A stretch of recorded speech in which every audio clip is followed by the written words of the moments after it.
Rituals being done at the moment. Two of the better known names in the world of football, in David Alaba and Leonardo Bonucci, captains for both sides this evening, and having a word with the referee Antonio Taylor, who has the chance to officiate in his home country, Wembley. No less, sides being of course decided. Leonardo Bonucci with the armband for the Italian national team, giving of course the absence of the big man. Yes, and he did indeed train with the Italian national team, training alone as the reports have it. Giorgio Chiellini picked up an injury in one of the group stage matches for the Azzurri, and his services will not be Roberto Mantini will not be able to call on his services. Leonardo Bonucci stepping in instead with the armband for the Italian national team as we're just about to kick off. How much will the Italians miss Giorgio Chiellini, Sports Diva? I don't think they would. They have Bonucci in the mix as well, as Serbi has been quite good for them. De Lorenzo, of course, I don't think he would be a big miss, but he can be a man that they can rely on, and they have been relying on. Just this time, he wouldn't be here. I don't think the Italians would have any struggles when it comes to their defense. Even through the midfield, they already have Jorginho in the mix. I don't think it's going to be them missing Chiellini, but it's them getting the job done. This team can call anybody from the bench, and eventually they get to win it. We've seen that happen. Yes, and it's kick-off at Wembley. Austria doing us the honours, kicking the ball from right to the left, clouding their white and red jersey. The Italians are doing the reverse, kicking the ball from left to right in a blue top, black shorts, and a bit of blue socks as well. That is how you can picture them listening to us. It is a chance to progress to the quarterfinals, where the victor here this evening will either face the Dutch or the Czech Republic.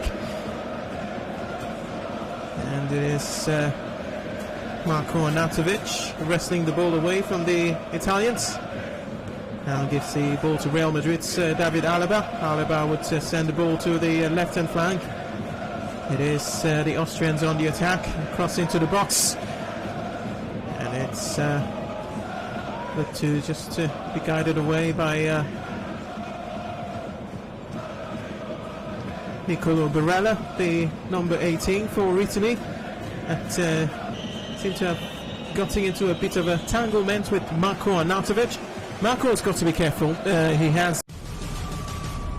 The European club football season is over, but football never sleeps. Enter the UEFA European Football Championship. The pandemic could only delay, but never deny the fans the excitement they crave as the Euros take center stage. It's Euro 2020 in 2021, with scenes all over the European continent, traversing state lines and capitals, from Rome to Baku, St. Petersburg, Amsterdam, Bucharest, Glasgow, Copenhagen, Seville, Munich, and London. The coverage is global, and the cast nationwide, covering every blade of grass on Nigeria's #1 radio station for sports and talk, Nigeria Info. Reach out for sponsorship and advertising. Euro 2020 with Femi and the gang on Nigeria Info. Live football, just the way you like it. The European club football season is over, but football never sleeps. Enter the UEFA European Football Championship. The pandemic could only delay, but never deny the fans the excitement they crave as the Euros take center stage. It's Euro 2020 in 2021, with scenes all over the European continent, traversing state lines and capitals, from Rome to Baku, St. Petersburg, Amsterdam, Bucharest, Glasgow, Copenhagen, Seville, Munich, and London. The coverage is global, and the cast nationwide, covering every blade of grass on Nigeria's #1 radio station for sports and talk, Nigeria Info. Reach out for sponsorship and advertising. Euro 2020 with Femi and the gang on Nigeria Info. Live football, just the way you like it. The European club football season is over, but football never sleeps. Enter the UEFA European Football Championship. The pandemic could only delay, but never deny the fans the excitement they crave. And to be given the ball, but chances evaporated for Italy as Austria can bring the ball away. Here is Lena. Ball in field now to Marcel Sabitzer. Alaba would collect. Sabitzer holds for Austria, looking to square the ball to Marko Arnautovic, who is the tip of the attack for Austria. Just as Ciro Immobile was up against Hinteregger, but Ciro Immobile will come out second best on that occasion. The Italians are attacking, they are pressing, but it's surprising to get to see how the Austrians have started this game. So far in the Euros, the Italians have had the most shots on target, with 60 of course in this tournament so far, and while on the other hand they have only 12 shots gone against Donnarumma. So we've gotten to see this team being defensively astute, and when it comes to attacking, they are really, really amazing to watch. So today we'll get to see how they are going to defend and also attack at the same time. But the Austrians, like I said, have made history in this tournament, winning 2 games, qualifying for the round of 16 for the first time ever. So tonight, are we going to see that first timers do something great against the Italians? We will certainly see. 5 minutes into the game, the Austrians don't look as if they are phased at all by coming up against a team as mighty as Italy, as they have indeed taken the game to the Italians. Ball for ball, foot for foot. And now Lena has the ball, takes it all the way back to Bachmann, the goalkeeper. Goalkeeper sends a long ball searching for Christoph Baumgartner. It's Florian Grilic, who's gone down to the tough on the challenge by Nicolo Barella. And play has resumed as Grilic can continue. Austria coming forward to David Alaba. They give the ball away. It's into the Italians now as Jorginho would find Ciro Immobile. Italy still on the attack. Is a good ball into the box. It's Bachmann who was spit out of his box, but clearly seems to be an incident between himself and Ciro Immobile. Seemed to be protesting that Immobile should have pulled away his foot. At the time it was pretty clear that the goalkeeper would get to the ball first. That would have been true. That would have been true for him to have done that, but he was already sliding. There was nothing he could do about that. I don't see what Ciro Immobile. He even tried to take on, bring his legs up while Bachmann was sliding for the ball. We've seen that, so it wasn't intentional. It's just Bachmann being frustrated with the tackle, but I think it wasn't exactly Ciro Immobile's fault at that time. Daniel Bachmann, 26 years of age, in charge of the goal for Austria. Plays for Watford, who just gained promotion to the Premier League. 26 appearances last season for Watford. His 6th cap for his country, Austria. Thankfully, he isn't hurt in that incident with Ciro Immobile. He's got 3 goals in the Euro so far. The number 17. As Austria are in possession of the ball, comes in field, it's a great risk. Ball into Marko Arnautovic. He would wrestle it away from Jorginho Frello. Here is Alaba into Christoph Baumgartner. Baumgartner shaping, to send the ball into the box, but Jorginho would clear. Ciro Immobile will not be able to recover possession for the Italians as ball is stretched into Alexander Dragovic, who would find Martin Hinteregger. Here is Marcel Sabitzer. Up against Marco Verratti. Ball is sent into the right-hand side of the pitch. Spinazzola would recover for the Italians. Coming forward now.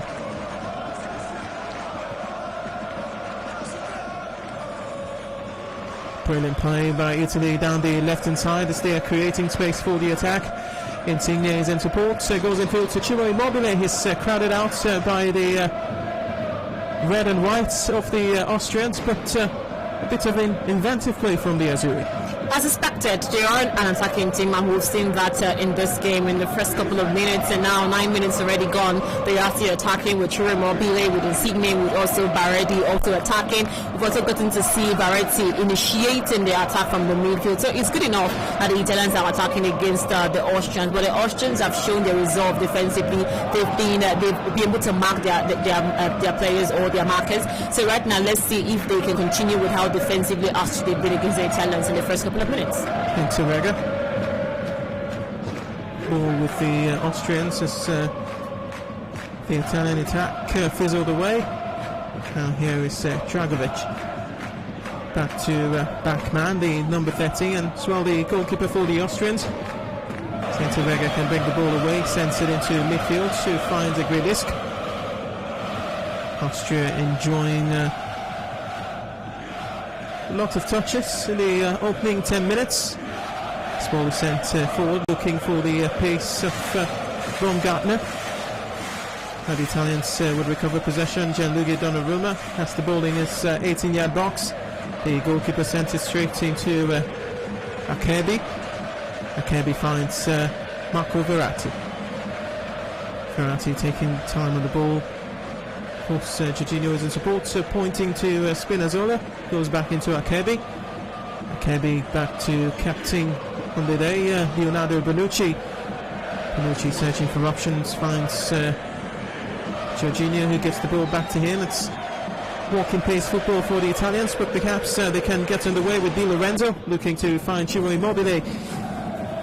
So the Austrians would recover, balling to the midfield. It is a spread quickly to Lena. Lena sends across into the box, looking to pick out Marcel Sabitzer. It's headed away by Di Lorenzo.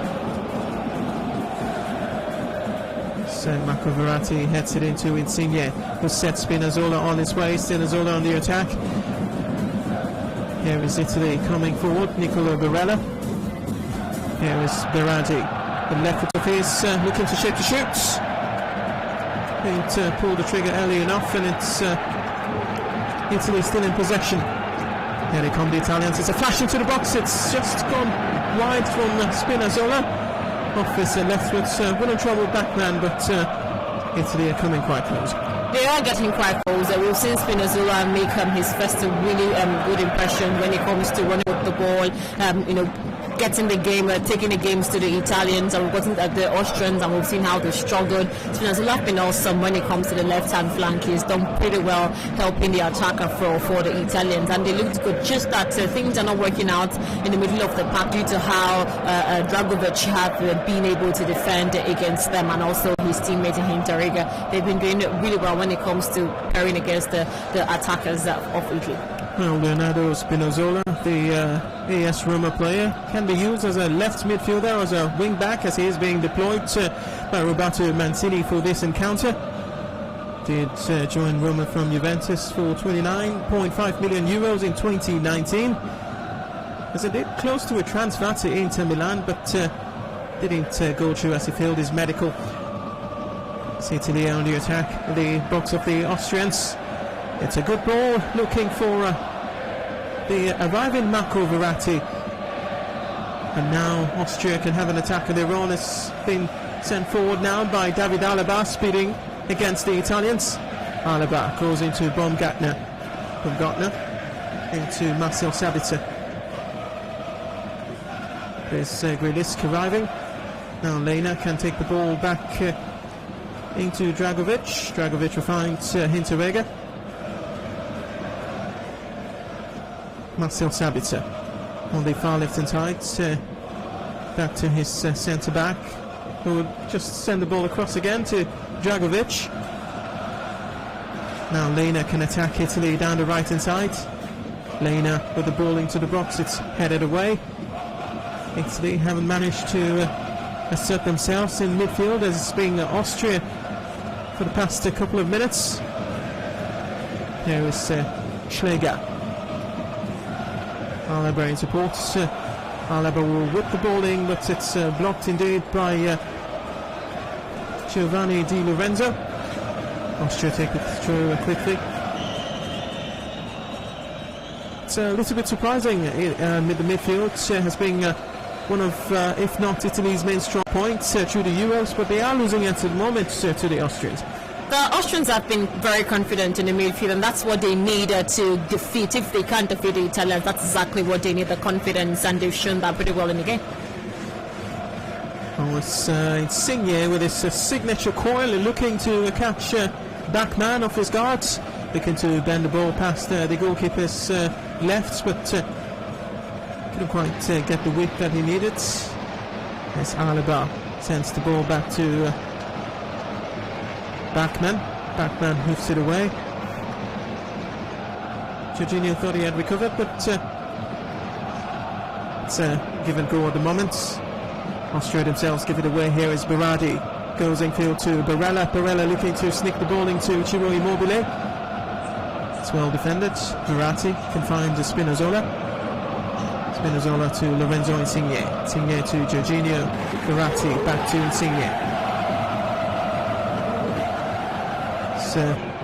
Jorginho Frello searching for options from whence it came into Lorenzo Insigne. Now Marco Verratti, Ciro Immobile. Italy starting to dominate. Bonucci looking for improvisation. Doesn't get it into Barella. Lorenzo Insigne looking to bend one in again. It's David Alaba who would send the ball back to the Italians, and Austria would recover possession. Has it been interesting so far to observe? 14 minutes in this game between Italy and Austria at Wembley. We saw a very interesting game, the first of the round of 16 encounters much earlier between Denmark and Wales. It's Denmark sending the Welsh team packing 4 goals to nil. It hasn't been boring. It's been eventful, seeing how the Austrians are confident against the Italians, seeing how they are playing from the back, which nobody expected. But they've been able to carry off from there, starting from the back, playing from the back. The same thing with the Italians, playing from the back and also attacking. So it's been quite eventful. We've seen back to back, going back to back and attacking at the same time. And so far, the Italians haven't made, they haven't been able to take this game to the Austrians, especially when it comes to attack. But we've seen Spinazzola with good runs. He is now a weapon when it comes to attack for the Italians, but nothing really clinical in front of them just yet for the Italians. Just to bring you up to speed with the in-match statistics, Austria bossing possession, surprisingly so. 64% they have to Italy's 36%. However, the Austrians have their shot in goal as Italy can come forward. It's saved by Bachmann. What a strike by Nicolo Barella with the outside of the foot. And that's indeed what they say about football. You can have all the possession in the world, but it's Italy with the opening chances. That was the best chance so far we've seen in this game, and it was from Italy. Italy, shot the ball from the middle, and eventually Bachmann was there. His right foot initially cleared that ball to keep Austria in the game. It is still goalless in the encounter after 17 minutes of game time played here at Wembley Stadium. Well, goalkeepers often trained more to focus on the use of the hands, but the foot's coming to the rescue of Austria, as it was Bachmann's outstretched right foot, which the Austrians have to thank for the scoreline still staying at 0-0 after Nicolo Barella had that brilliant chance to send the Azzurri in front. Here is Italy still on the attack. It's Jorginho looking to tread the ball into Lorenzo Insigne. Italy starting to assert themselves now. Here is Barella, shot on goal. It's being repelled by number 4, it's Orega. For the Austrians. Here is Jorginho, finds Spinazzola.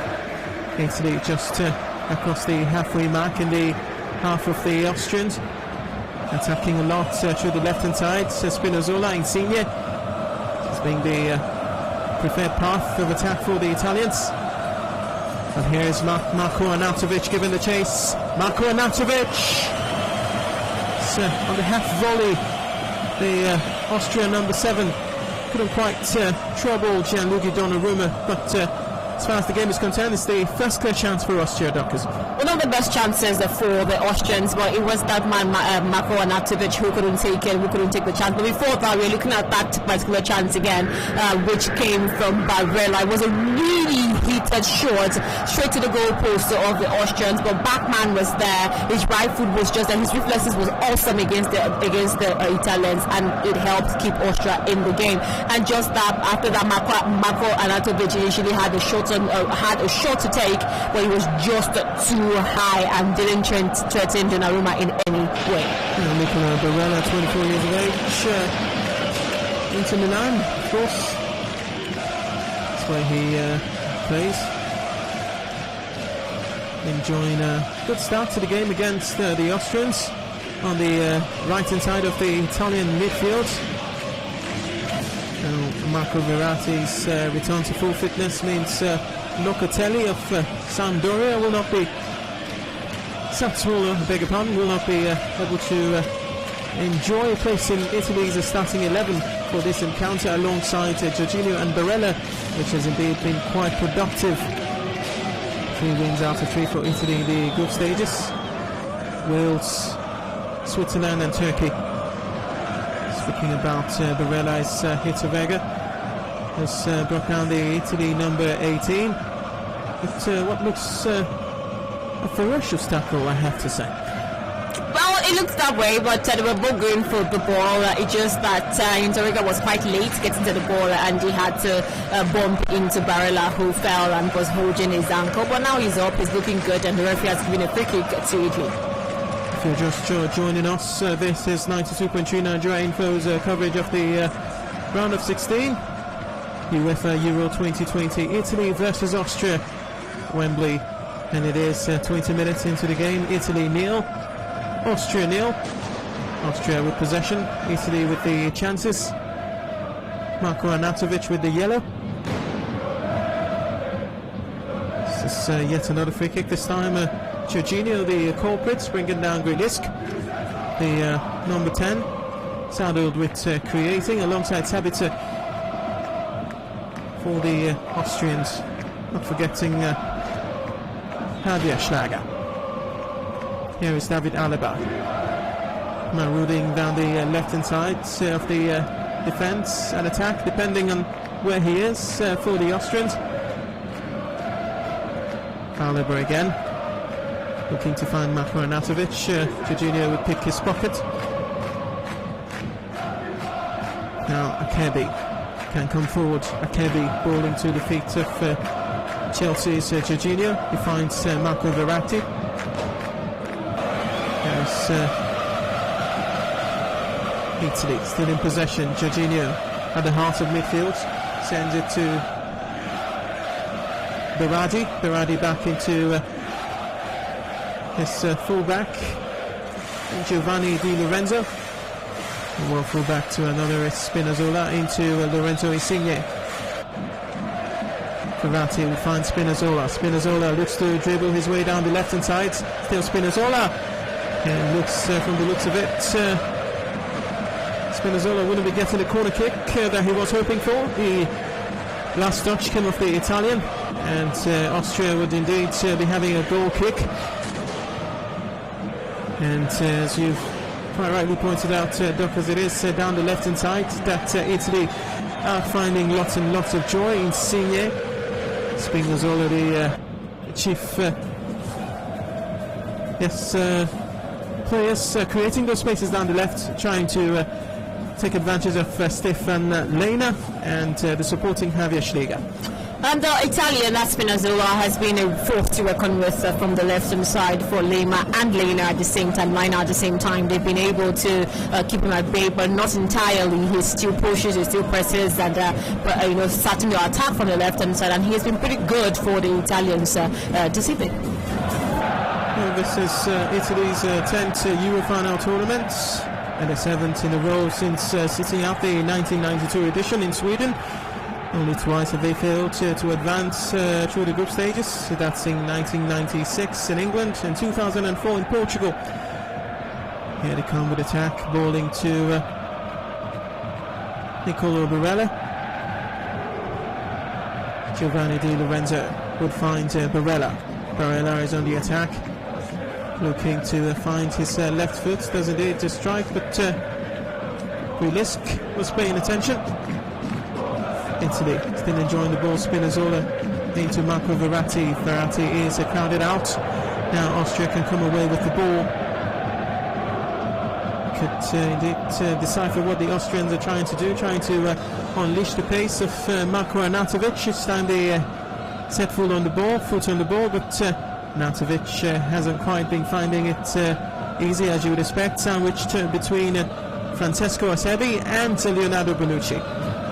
It isn't easy for the Austrians to get past the middle of the Italians, so the best decision is to, whenever they have the ball, get a true pass to Arnautovic so he can run with it. We've seen a couple of times where he did that, and 25 yards away he had a shot, but it was way off target. He had to beat Bonucci in that particular chase, but that's the option that they do have. I think they should pass the ball amongst themselves more often to try to create and open the Italians when it comes to the middle of the pack.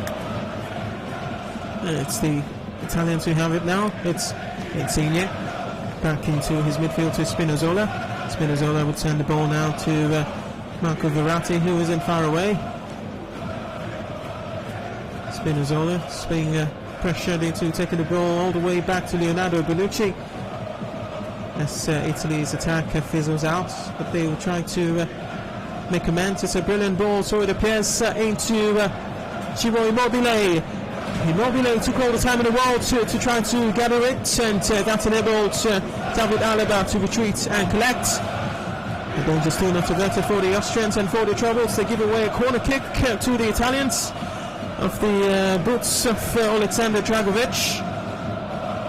It would have countered, wouldn't it? The chance Ciro Immobile. David Alaba seemed to have kept him on side, but what pace and determination from Alaba to retreat and clear the danger for Austria. I will say a little bit about Alaba, but we have to wait for this particular corner to be taken by the Italians. But Alaba is a force to reckon with. He is a captain, he has experience, he's the biggest of names when it comes to this Austrian team, so he has to show that for his team. Domenico Berardi with the outswinger for Italy. It's headed away. Headed to the foot of Insigne. They would find Spinazzola. Spinazzola now to Jorginho. Jorginho asking for options. Finds it in Lorenzo Insigne. Still Italy on the ball. Spinazzola. Back to Jorginho. Still Jorginho dictating for Italy.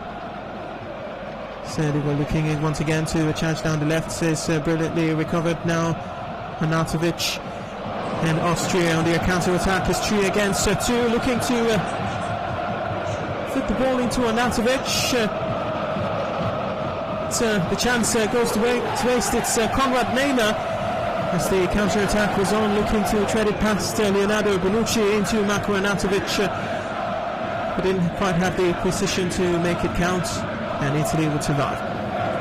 It is Arnautovic who I think gave up too easily for that ball. He has the pace, he has the strength, he has the agility to chase that ball, but he decided to stop himself from chasing that. A couple of times I've seen him lose the ball and doesn't chase who has the ball later on. I think he should do more. He should show more for his team against the Austrians this time, because that was a good chance from Neymar, but Arnautovic decided to stop himself from chasing that ball. He should have done better with that ball if he had chased it, I think. Sports Diva of the opinion that the number 7 for Austria, Marko Arnautovic, should have given it a little bit more of a chase. That was, I thought, was a glorious chance, hitting the Italians on the counter. It was 3 against 2 as it appeared at some point. All he needed was to be precise, and then Arnautovic would have had the chance to have a crack at Donnarumma's goal, but fizzled away for the Austrians. Perhaps they can build from this throw to be taken by David Alaba. All the way back to Dragovic. Dragovic dragging the ball out now past the halfway line, fitting it to Lena. Lena, the number 2 for Austria, would concede the throw. It's the Wembley Stadium satellite. Fans, of course, to some capacity, divided between blue in support of Italy and red and white in support of Austria. Well, no sides of the moment has the bragging rights as the scoreline stays as it were from the start, 0-0. Maybe Italy can change that from this attack. Back into Marco Verratti. Here's Cicino. Back to Acerbi. Bonucci would find Di Lorenzo. Here is Barella. Back to Di Lorenzo. Italy exchanging passes in their own half of the pitch. As Acerbi brings it just across the halfway line. Looking to find Spinazzola, who's being twisted and turning from the start up until this moment, and it's Marco Verratti instead. And now Lorenzo Insigne can attack for Italy. Insigne into the 18-yard box for Austria. Looking to pick out Barella. The cross is too deep, but Italy's number 18 would recover. And trade it into Ciro Immobile. Immobile to Verratti. Verratti looking for the give and go, but wouldn't count. Donnarumma speaks out of his goal to send the ball to Di Lorenzo. He's not particularly looking to set Italy once again in attack as he took the ball back to Bonucci. His ball is now in field, so with Marco Verratti. Now Spinazzola can attack Lena. Spinazzola up against Lena. Sent it to Insigne in support. Insigne would send the low pass into the 18-yard area. Easily picked out by Austria. Danger still not averted. It's Marco Verratti losing possession. And now Natovic can drag Austria forward. And Natovic in support finds Baumgartner. And the ball would go out for an Austrian throw. End-to-end stuff is starting to look like, isn't it, Sports Steve? It's always been that way, end-to-end stuff from the Italians and from the Austrians, and they've done well for themselves. The Austrians have shown their own resolve when it comes to attacking, when it comes to pressing, dominating the midfield. The Italians have also shown theirs when it comes to attacking, but nothing clinical to spell from the attackers from Italy. They've been too flat-footed when they get to the 18-yard box of the Austrians, and it hasn't paid dividends to them at all. This is a side that has played as a team. This is that I said earlier that have shots on goals, 60 of them before this game against Austria in the round of 16. But today they look depleted, they look flat in the front foot, and they haven't done anything exactly in the 18-yard box against the Austrians. They would have to do better. They would have to make sure they can get a goal against the Austrians to keep their hopes alive when it comes to qualifying for the next round. Well, I have to say that having particularly impressed with the Austrians, they not faced by the prospect of coming up against the Italians, taking the game to the Azzurri, who had a fantastic group stage. Had the chance of prosecuting them, of course, in Rome. 3-0 against Turkey, 3-0 against Switzerland, a 1-0 victory against Wales. Made many to start tipping them as perhaps dark horses for the championship come the final day. Switch of play, searching for Lorenzo Insigne. Insigne will be picked out. Insigne darting in field, finds Acerbi. Here is Ciro Immobile. Cracker goal off the bar from Ciro Immobile. And what a strike from Italy's centre forward on the day against Austria. Just outside of the box. He took a punt and nearly won the lottery, Duckers, just coming off the bar. The second best chance for the Italians, the first was from Barella. This time is from that man, Ciro Immobile, a goal machine for Lazio in the Italian Serie A. This time he took his chance, he struck, and this time he hit the woodwork, came off the woodwork, and it just wasn't a stay. It just wasn't the first goal for the Italians. That is what they need to do more to get a goal against the Austrians tonight. Well, in his 49 cap for his country, would have scored a lovely goal to make it 16 in 49. Ciro Immobile, but the woodwork wasn't his friend. And well, one man's misfortune is another man's fortune. Backman was beaten in goal for Austria. could only look helplessly as the ball fortunately cannoned off the bar to keep the scoreline as it is at the moment, which is Italy 0, Austria 0.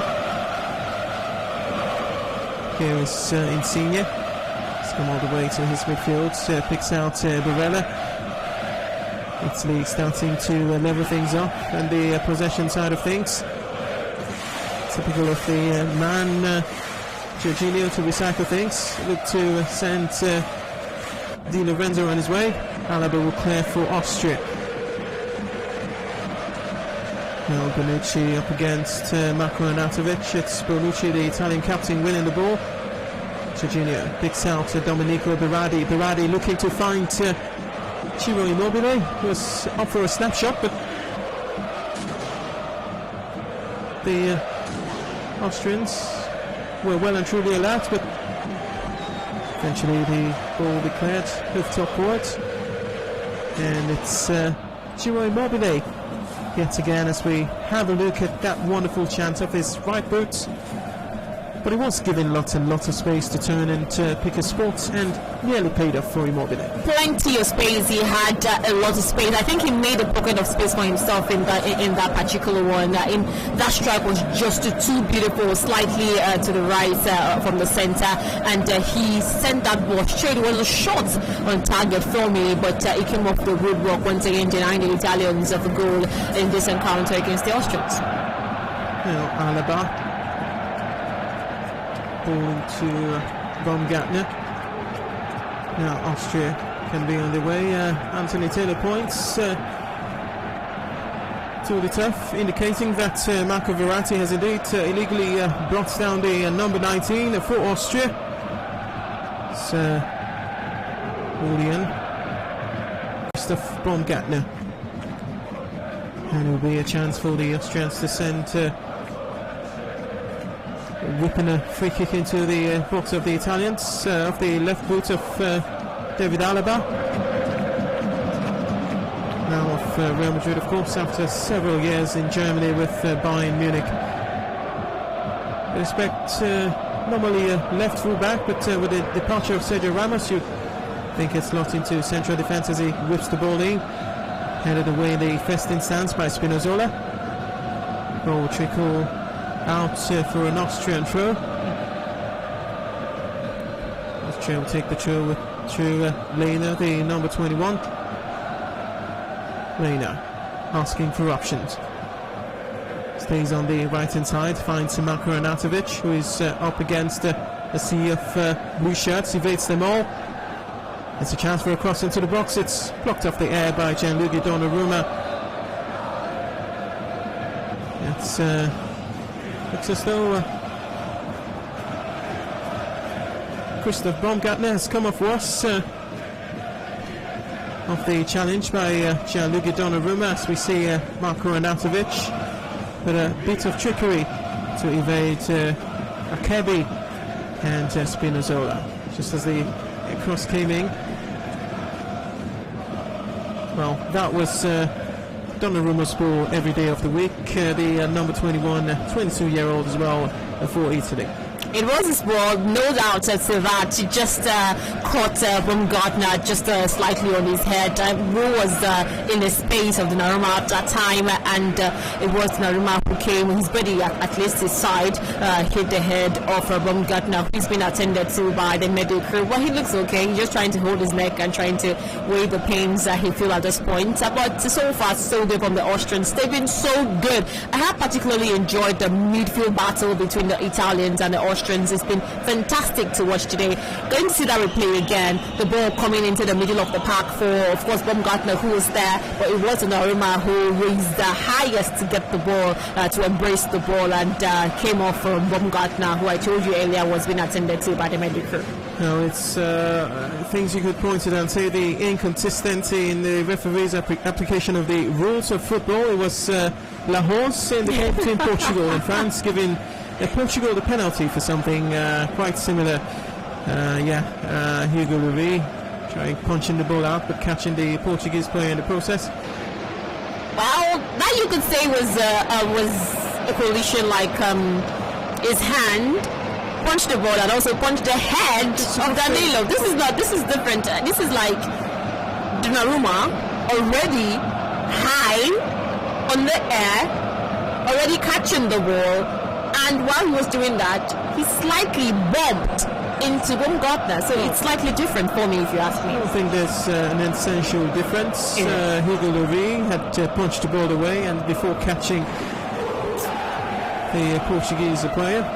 But thankfully, Christoph Baumgartner can continue. The 21-year-old scored 9 goals last season for Hoffenheim in Germany. Has 14 caps for Austria, this being his 14th, of course, the number 19 for Austria. As we can see him in our pictures, he has been repaired by the medics and is fit to continue the Austrian cause. Ball back into Bachmann. Bachmann will find Lena. Lena, the right full back, will take it, staying on the left as ball comes in field now. As David Alaba is bombing forward. Baumgartner, Alaba in support, uses Alaba. Alaba twisting and turning. Back into his midfield. It's a big cross into the box. It's Lorenzo Insigne coming all the way back to pick up the pieces for the Azzurri. And currently it's ball in the hands of Gianluigi Donnarumma. In a sense, it's straight into the boys in blue. Stand around, it's Leonardo Bonucci who has it back into Marco Verratti. Verratti to Jorginho. Spinazzola in support. Italy enjoying passes just around the centre arc at the moment. Just to remind you, it is Italy on blue shirts and black shorts. It's a good ball. Flag stays down. It is Insigne. Now Domenico Berardi. Back to Jorginho. Verratti would find Spinazzola. Spinazzola twisting and turning. This time we don't get the better of the Austrian defender. Yes, indeed, the linesman, as we suspected it might be in the first instance when we saw Lorenzo Insigne racing forward. It's offside and it's kilometres offside, I have to say. I wonder why it took such a long time for the linesman to raise his flag. Exactly why I'm smiling. I had a little smile on my face when he initially blew that for an offside decision against the Italians. It took him over 5 seconds to initially agree that it was offside, but then it was the right call he made, and the Austrians are a little bit furious with him for making the decision quite late. Well, Austrians, they have a lot to worry about as now Italy are just hovering in and around their box. And it is Spinazzola. The ball will be hoofed away, searching for Arnautovic, who is nowhere to be found actually, as Donnarumma was put off his line to set the ball into the path of Italy once again. Di Lorenzo will find Jorginho. Bonucci into Marco Verratti. Verratti to Spinazzola. Spreads it to Di Lorenzo once again. The number 2 for Italy comes in field to pick out Jorginho. Short passes between the men at the rear for the Azzurri, but not finding lots of joy in terms of spaces going forward. Here's Di Lorenzo. Back into Jorginho. Now, walking pace football from the Italians at the moment. Domenico Berardi into Nicolo Barella. Akebi into Lorenzo Insigne. The Napoli man would cutting rod to try to beat his marker. It's 2 against 1 and 1 loses to 2. But Italy are back in possession. This looks interesting. Spinazzola would look for a flash shot. It's palmed away by Bachmann. And Italy have yet to know their corner kick. And it is the number 4 Spinazzola who's been quite brilliant through the 42 minutes that we've played now. Just managing to find the spaces to get that shot off his foot, and Italy a corner to the good. I must tell you that I have been particularly impressed with that man Spinazzola, and he has been the most fantastic player on the field for Italy today. Oh, it's a corner kick in the box, just grazes the head of the Acerbi for Italy. Well whipped by Lorenzo Insigne. It was Di Lorenzo who was highest and couldn't direct his header the best way possible. And Bachmann would stay on trouble. Score lines will stay on trouble as well as it remains Italy 0, Austria 0. Bachmann will hoof the ball away, searching for Baumgartner. Ball would evade Baumgartner into Leonardo Bonucci. It's brilliant control to keep things going for Italy. Acerbi steps in smartly. Acerbi driving through the midfield to pick out Spinazzola once again. Spinazzola darting down the left hand side, picks out Lorenzo Insigne.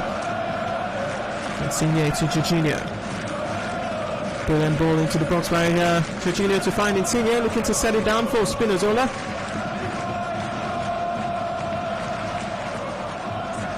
Italians still in attack. It's a bit too heavy for Marco Verratti, who wrestles possession back. Ball still with the Italians.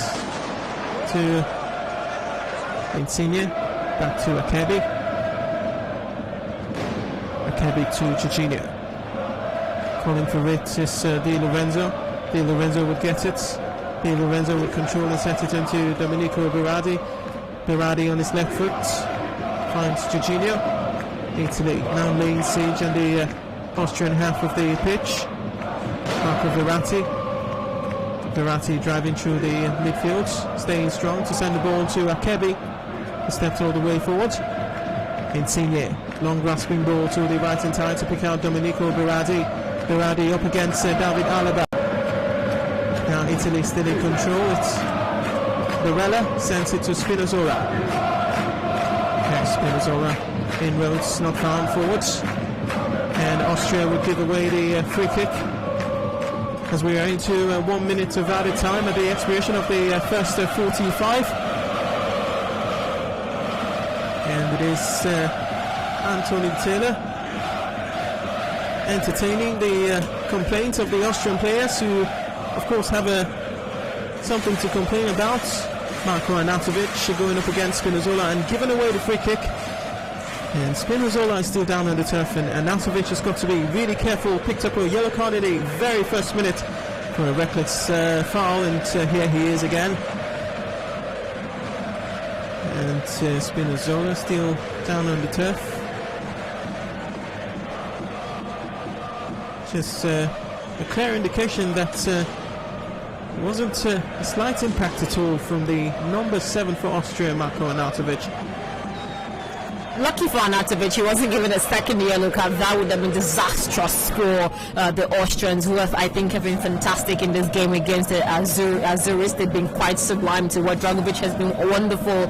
Alaba, of course, you know him, he's a man that would always show what he has for his team, and he has done that repeatedly for the Austrians. So Arnautovic will have to be more careful if he doesn't want to be sent off in this game against the Italians.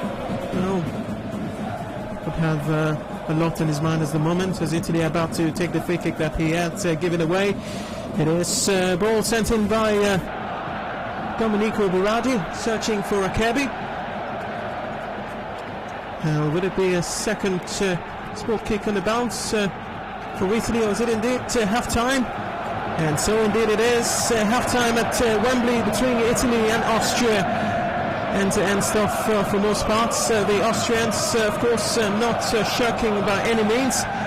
Standing up tall, taking the game to the Italians, who have managed to recover a bit of the ball possession, but yet to find inroads through the Austrian defence. It is half-time, Italy 0, Austria 0. The European club football season is over, but football never sleeps. Enter the UEFA European Football Championship. The pandemic could only delay, but never deny the fans the excitement they crave as the Euros take center stage. It's Euro 2020 in 2021, with scenes all over the European continent, traversing state lines and capitals, from Rome to Baku, St. Petersburg, Amsterdam, Bucharest, Glasgow, Copenhagen, Seville, Munich and London. London. The coverage is global and the cast nationwide, covering every blade of grass on Nigeria's #1 radio station for sports and talk, Nigeria Info.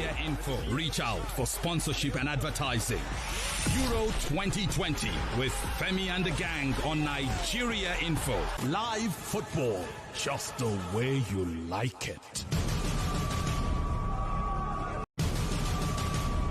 The European club football season is over, but football never sleeps. Enter the UEFA European Football Championship. The pandemic could only delay, but never deny the fans the excitement they crave as the Euros take center stage. It's Euro 2020 in 2021, with scenes all over the European continent, traversing state lines and capitals, from Rome to Baku, St. Petersburg, Amsterdam, Bucharest, Glasgow, Copenhagen, Seville, Munich, and London.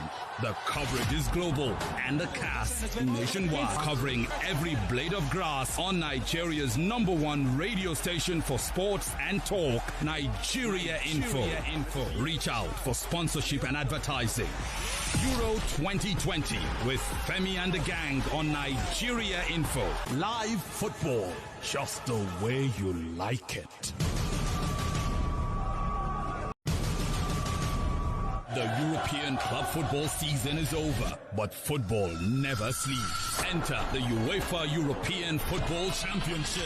The pandemic could only delay, but never deny the fans the excitement they crave as the Euros take center stage. It's Euro 2020 in 2021, with scenes all over the European continent, traversing state lines and capitals, from Rome to Baku, St. Petersburg, Amsterdam, Bucharest, Glasgow, Copenhagen, Seville, Munich, and London. The coverage is global and the cast nationwide, covering every blade of grass on Nigeria's #1 radio station for sports and talk, Nigeria Info. Reach out for sponsorship and advertising. Euro 2020 with Femi and the gang on Nigeria Info. Live football, just the way you like it.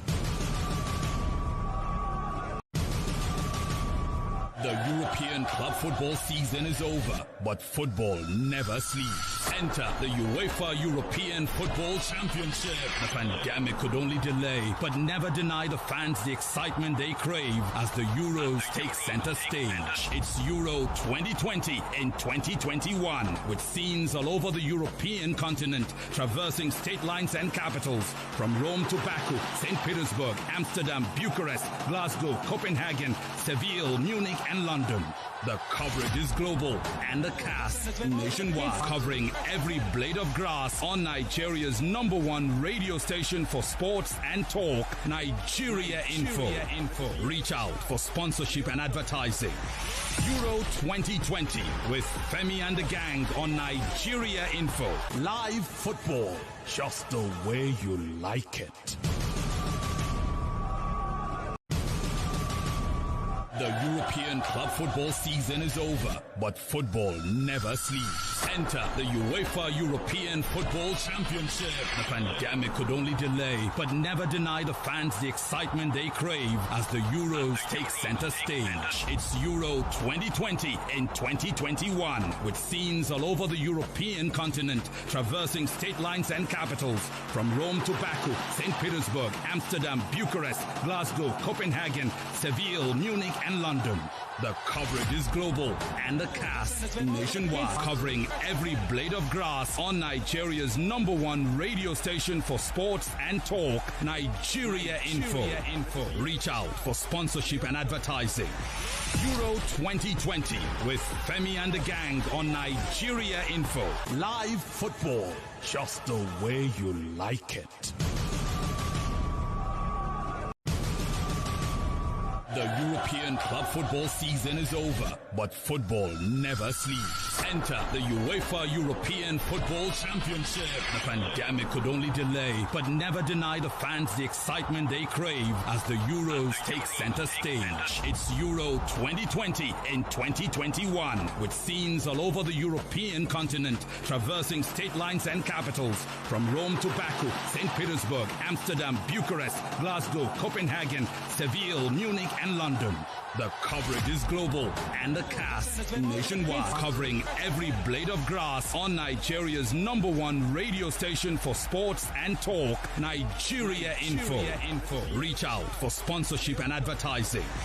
Euro 2020 with Femi and the gang on Nigeria Info. Live football, just the way you like it. The European club football season is over, but football never sleeps. Enter the UEFA European Football Championship. The pandemic could only delay, but never deny the fans the excitement they crave as the Euros take center stage. It's Euro 2020 in 2021, with scenes all over the European continent, traversing state lines and capitals, from Rome to Baku, St. Petersburg, Amsterdam, Bucharest, Glasgow, Copenhagen, Seville, Munich, and London. The coverage is global and the cast nationwide, covering every blade of grass on Nigeria's #1 radio station for sports and talk, Nigeria Info. Reach out for sponsorship and advertising.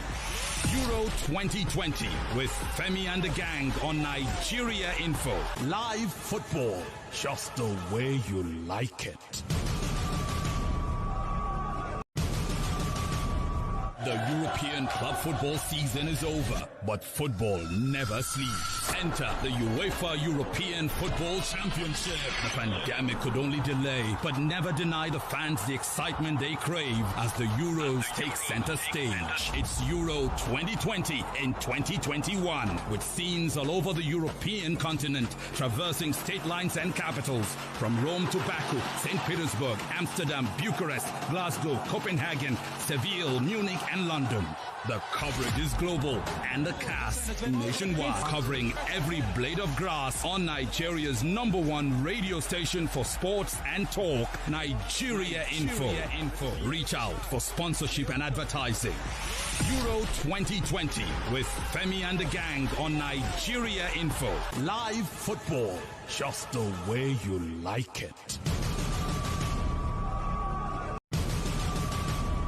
The European club football season is over, but football never sleeps. Enter the UEFA European Football Championship. The pandemic could only delay, but never deny the fans the excitement they crave as the Euros take center stage. It's Euro 2020 in 2021, with scenes all over the European continent, traversing state lines and capitals, from Rome to Baku, St. Petersburg, Amsterdam, Bucharest, Glasgow, Copenhagen, Seville, Munich, and London. The coverage is global and the cast nationwide, covering every blade of grass on Nigeria's #1 radio station for sports and talk, Nigeria Info. Reach out for sponsorship and advertising. Euro 2020 with Femi and the gang on Nigeria Info. Live football, just the way you like it. The European club football season is over, but football never sleeps. Enter the UEFA European Football Championship. The pandemic could only delay, but never deny the fans the excitement they crave as the Euros take center stage. It's Euro 2020 in 2021, with scenes all over the European continent, traversing state lines and capitals, from Rome to Baku, St. Petersburg, Amsterdam, Bucharest, Glasgow, Copenhagen, Seville, Munich, and London. The coverage is global and the cast nationwide, covering every blade of grass on Nigeria's #1 radio station for sports and talk, Nigeria Info. Reach out for sponsorship and advertising. Euro 2020 with Femi and the gang on Nigeria Info. Live football, just the way you like it. The European club football season is over, but football never sleeps. Enter the UEFA European Football Championship. The pandemic could only delay, but never deny the fans the excitement they crave as the Euros take center stage. It's Euro 2020 in 2021, with scenes all over the European continent, traversing state lines and capitals, from Rome to Baku, St. Petersburg, Amsterdam, Bucharest, Glasgow, Copenhagen, Seville, Munich, and London. The coverage is global and the cast nationwide, covering every blade of grass on Nigeria's #1 radio station for sports and talk, Nigeria Info. Reach out for sponsorship and advertising. Euro 2020 with Femi and the gang on Nigeria Info. Live football, just the way you like it. The European club football season is over, but football never sleeps. Enter the UEFA European Football Championship. The pandemic could only delay, but never deny the fans the excitement they crave as the Euros take center stage. It's Euro 2020 in 2021, with scenes all over the European continent, traversing state lines and capitals, from Rome to Baku, St. Petersburg, Amsterdam, Bucharest, Glasgow, Copenhagen, Seville, Munich, and London.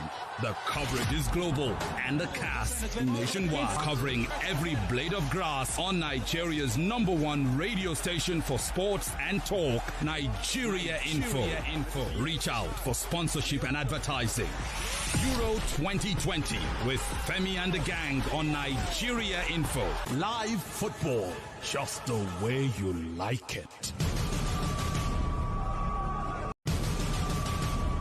The European club football season is over, but football never sleeps. Enter the UEFA European Football Championship. The pandemic could only delay, but never deny the fans the excitement they crave as the Euros take center stage. It's Euro 2020 in 2021, with scenes all over the European continent, traversing state lines and... Connect with your customers. Advertise on 92.3 Nigeria Info. Visit our downtown office at Shop 9, Mediatrix of All Gracies Plaza, opposite FIRS, Stadium Road, Port Harcourt, and book your commercials.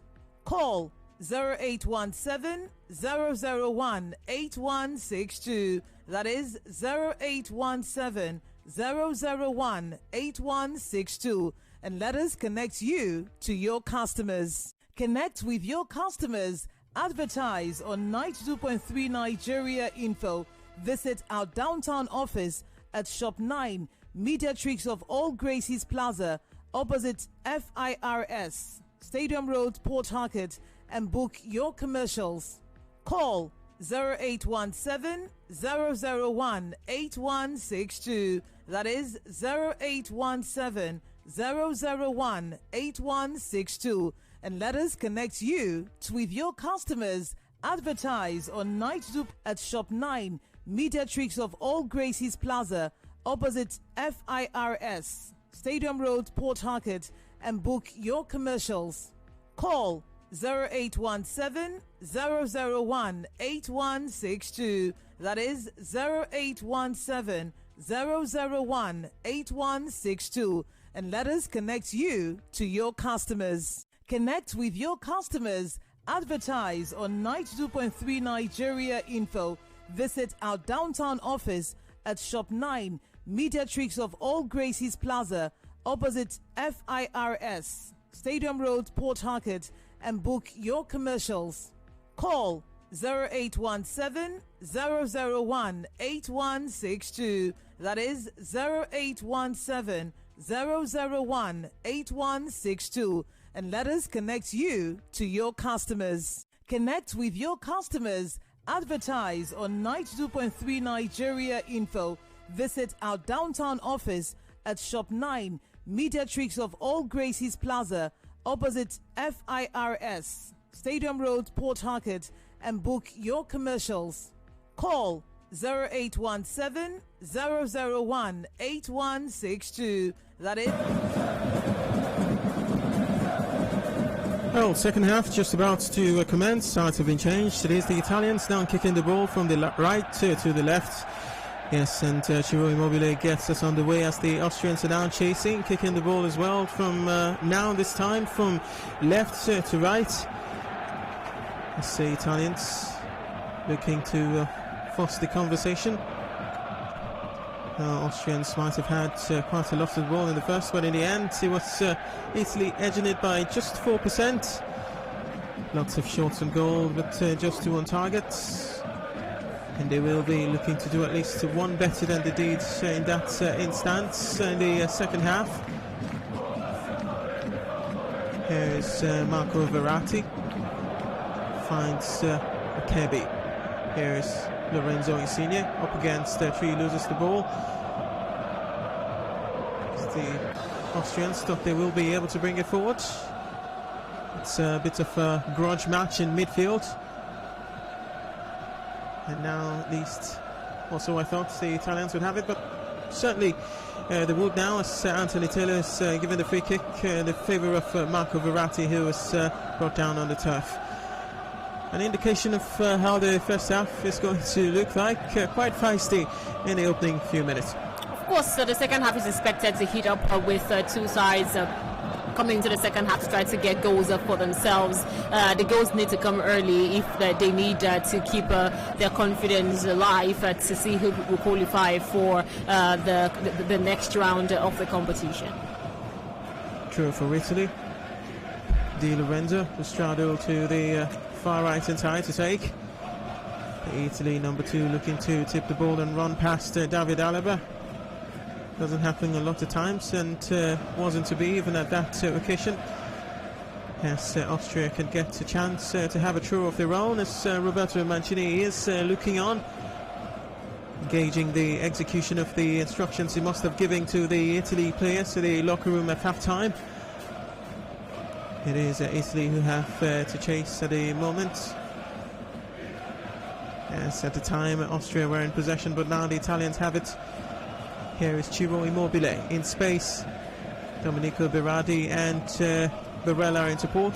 Berardi has it on his left foot, going up against Alaba, cross into the box. It's very fiercely defended as Berardi sent in the ball into the box. It was Hinteregger and Dragovic going to ground at the same time. In the end, it was Hinteregger's foot who prevented the ball from getting to the Italians in the Austrian box. Berardi, still Berardi straddling forward. Immobile, flash of shot at goal, defended, and Austria can come away with it. Into Leonardo Bonucci, he gives away the ball to Marko Arnautovic. It's 1 against 2. More Italian players receding in support. Is Marko Arnautovic now in the box of the Italians. Arnautovic still. Great ball from Arnautovic. Took the selector the wrong gear, I suppose. Had his player in support. Couldn't pick him out. Looking to bend one past Donnarumma. And in the end, after lots of brilliant work from Arnautovic, at the very end of it, he chose the wrong option.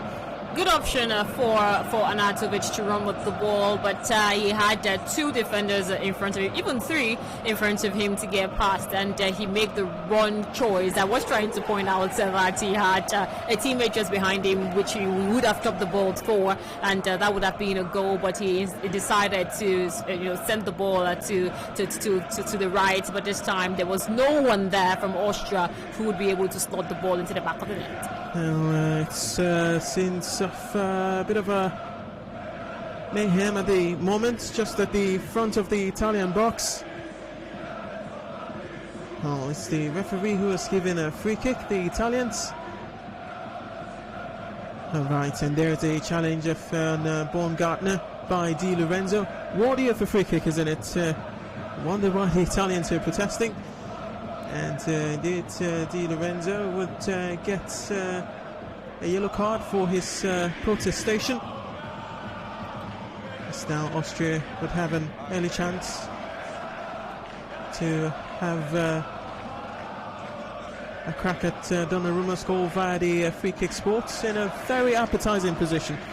In a very, very appetizing position, and we've gotten to see David Alaba just standing there with the ball to try to see if he can get a goal for the Austrians. So I think it was a deserved yellow card for Giovanni Di Lorenzo. It was a really bad tackle on Baumgartner, and the referee saw that. He dished out a yellow card to penalise Di Lorenzo for the Italians. Will the captain lead the way of the scoring chart for the Austrians today against the Italians? Alaba has a chance from the spot, not the penalty spot, the free kick just at the edge of the box for the Italians. It is funny that the referee has also given Barella a yellow card in this game just a few minutes ago. Now, there are limits to how you can protest a cause you feel should be protested for in football, and Barella and Giovanni Di Lorenzo going into the books for the Italians. Di Lorenzo for the actual foul, and Barella for his protestations as Alaba looks determined to put one over Gianluigi Donnarumma in goal for the Italians. Waiting for Taylor's to signal as the Italians have their hearts in their hands. It's the captain for Austria to take. The decoy being Sabitzer. Alaba! Just over the bar by inches. And yes, well, let's say good is not enough for those who seek the best. Require the best, the very best to beat Gianluigi Donnarumma. And in the end, it was a matter of inches. And inches means the Italian nets won't bulge. And Italy would survive that chance that Austria had to perhaps open the goal-scoring side of things in this encounter.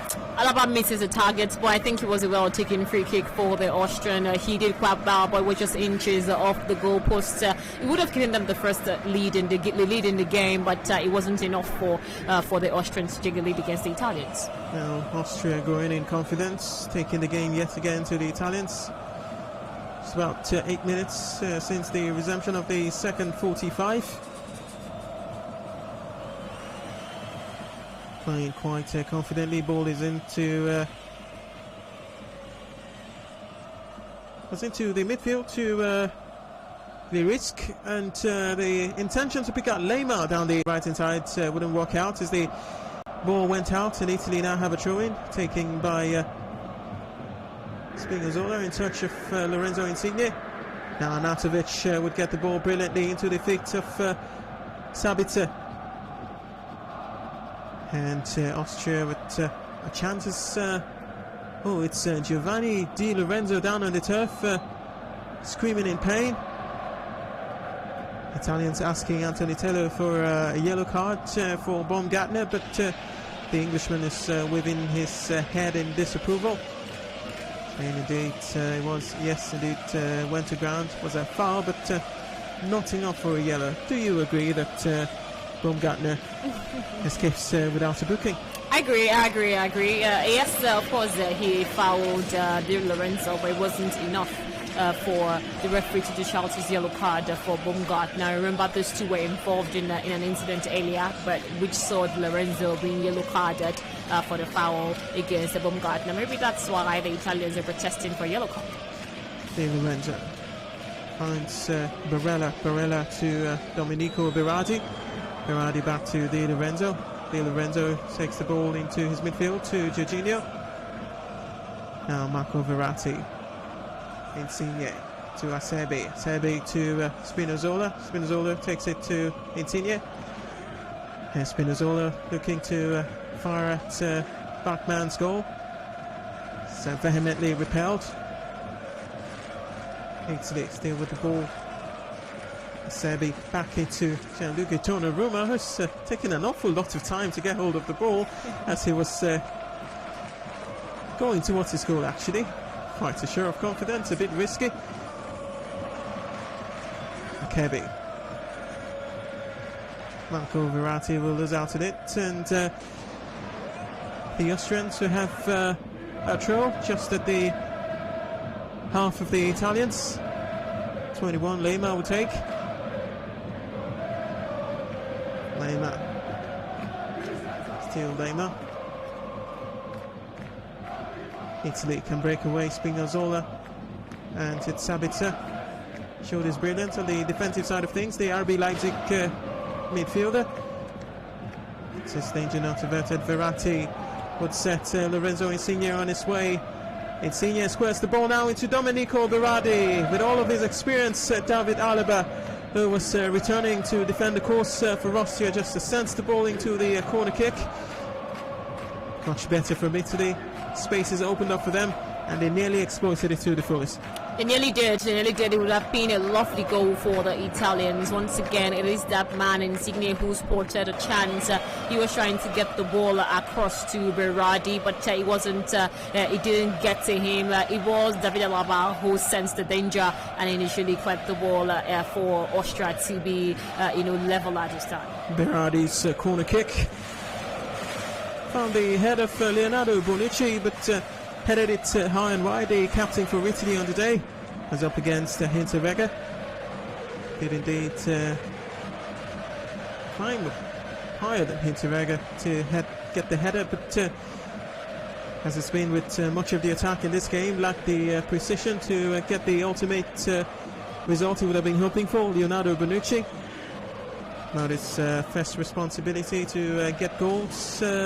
First is to defend, but wouldn't have hurt Italy if it did that for them as well. Leonardo Bonucci on his 106th cap for Italy, just one behind his partner in crime, a partner in football, partner in defence, Giorgio Chiellini, who isn't available today due to injury.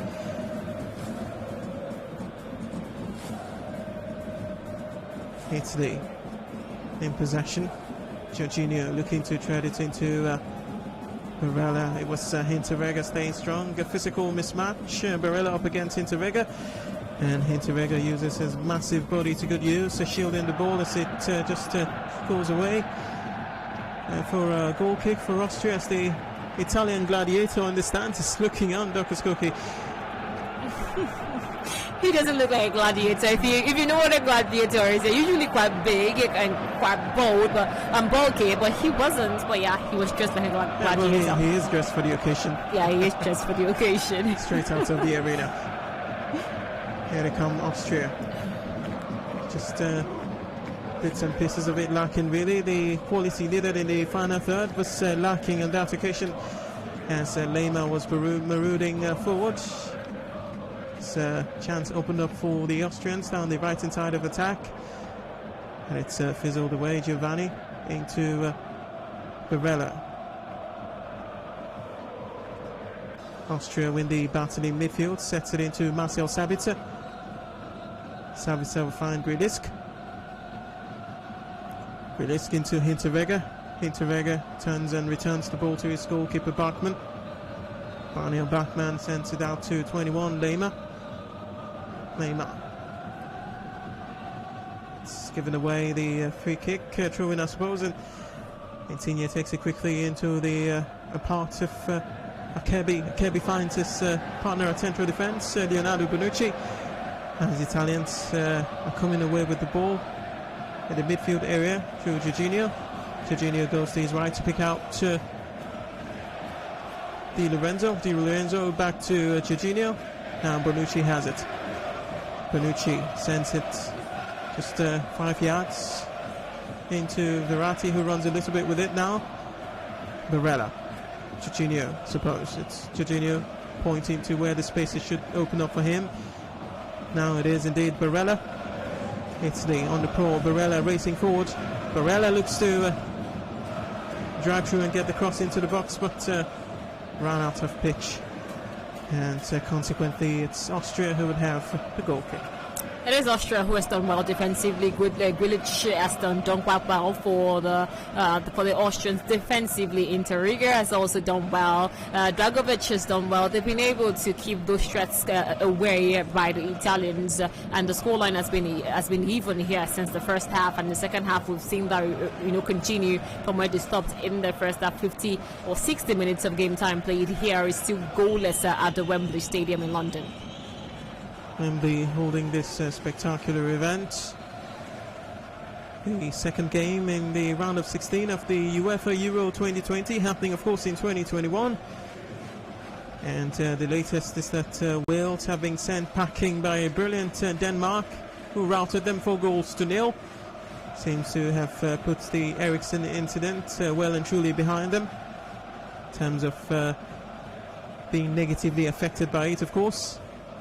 Many would argue that they have extra motivation to win these games for their number 10, who is unable to continue. Doubts are also there as to whether or not he would be able to continue with football at all, Yes, he's been fitted with a pacemaker sort of defibrillator to jumpstart his heart. Should it miss a bit, Christian Eriksen back into the present. It's Di Lorenzo up against Baumgartner. The Italians would win it.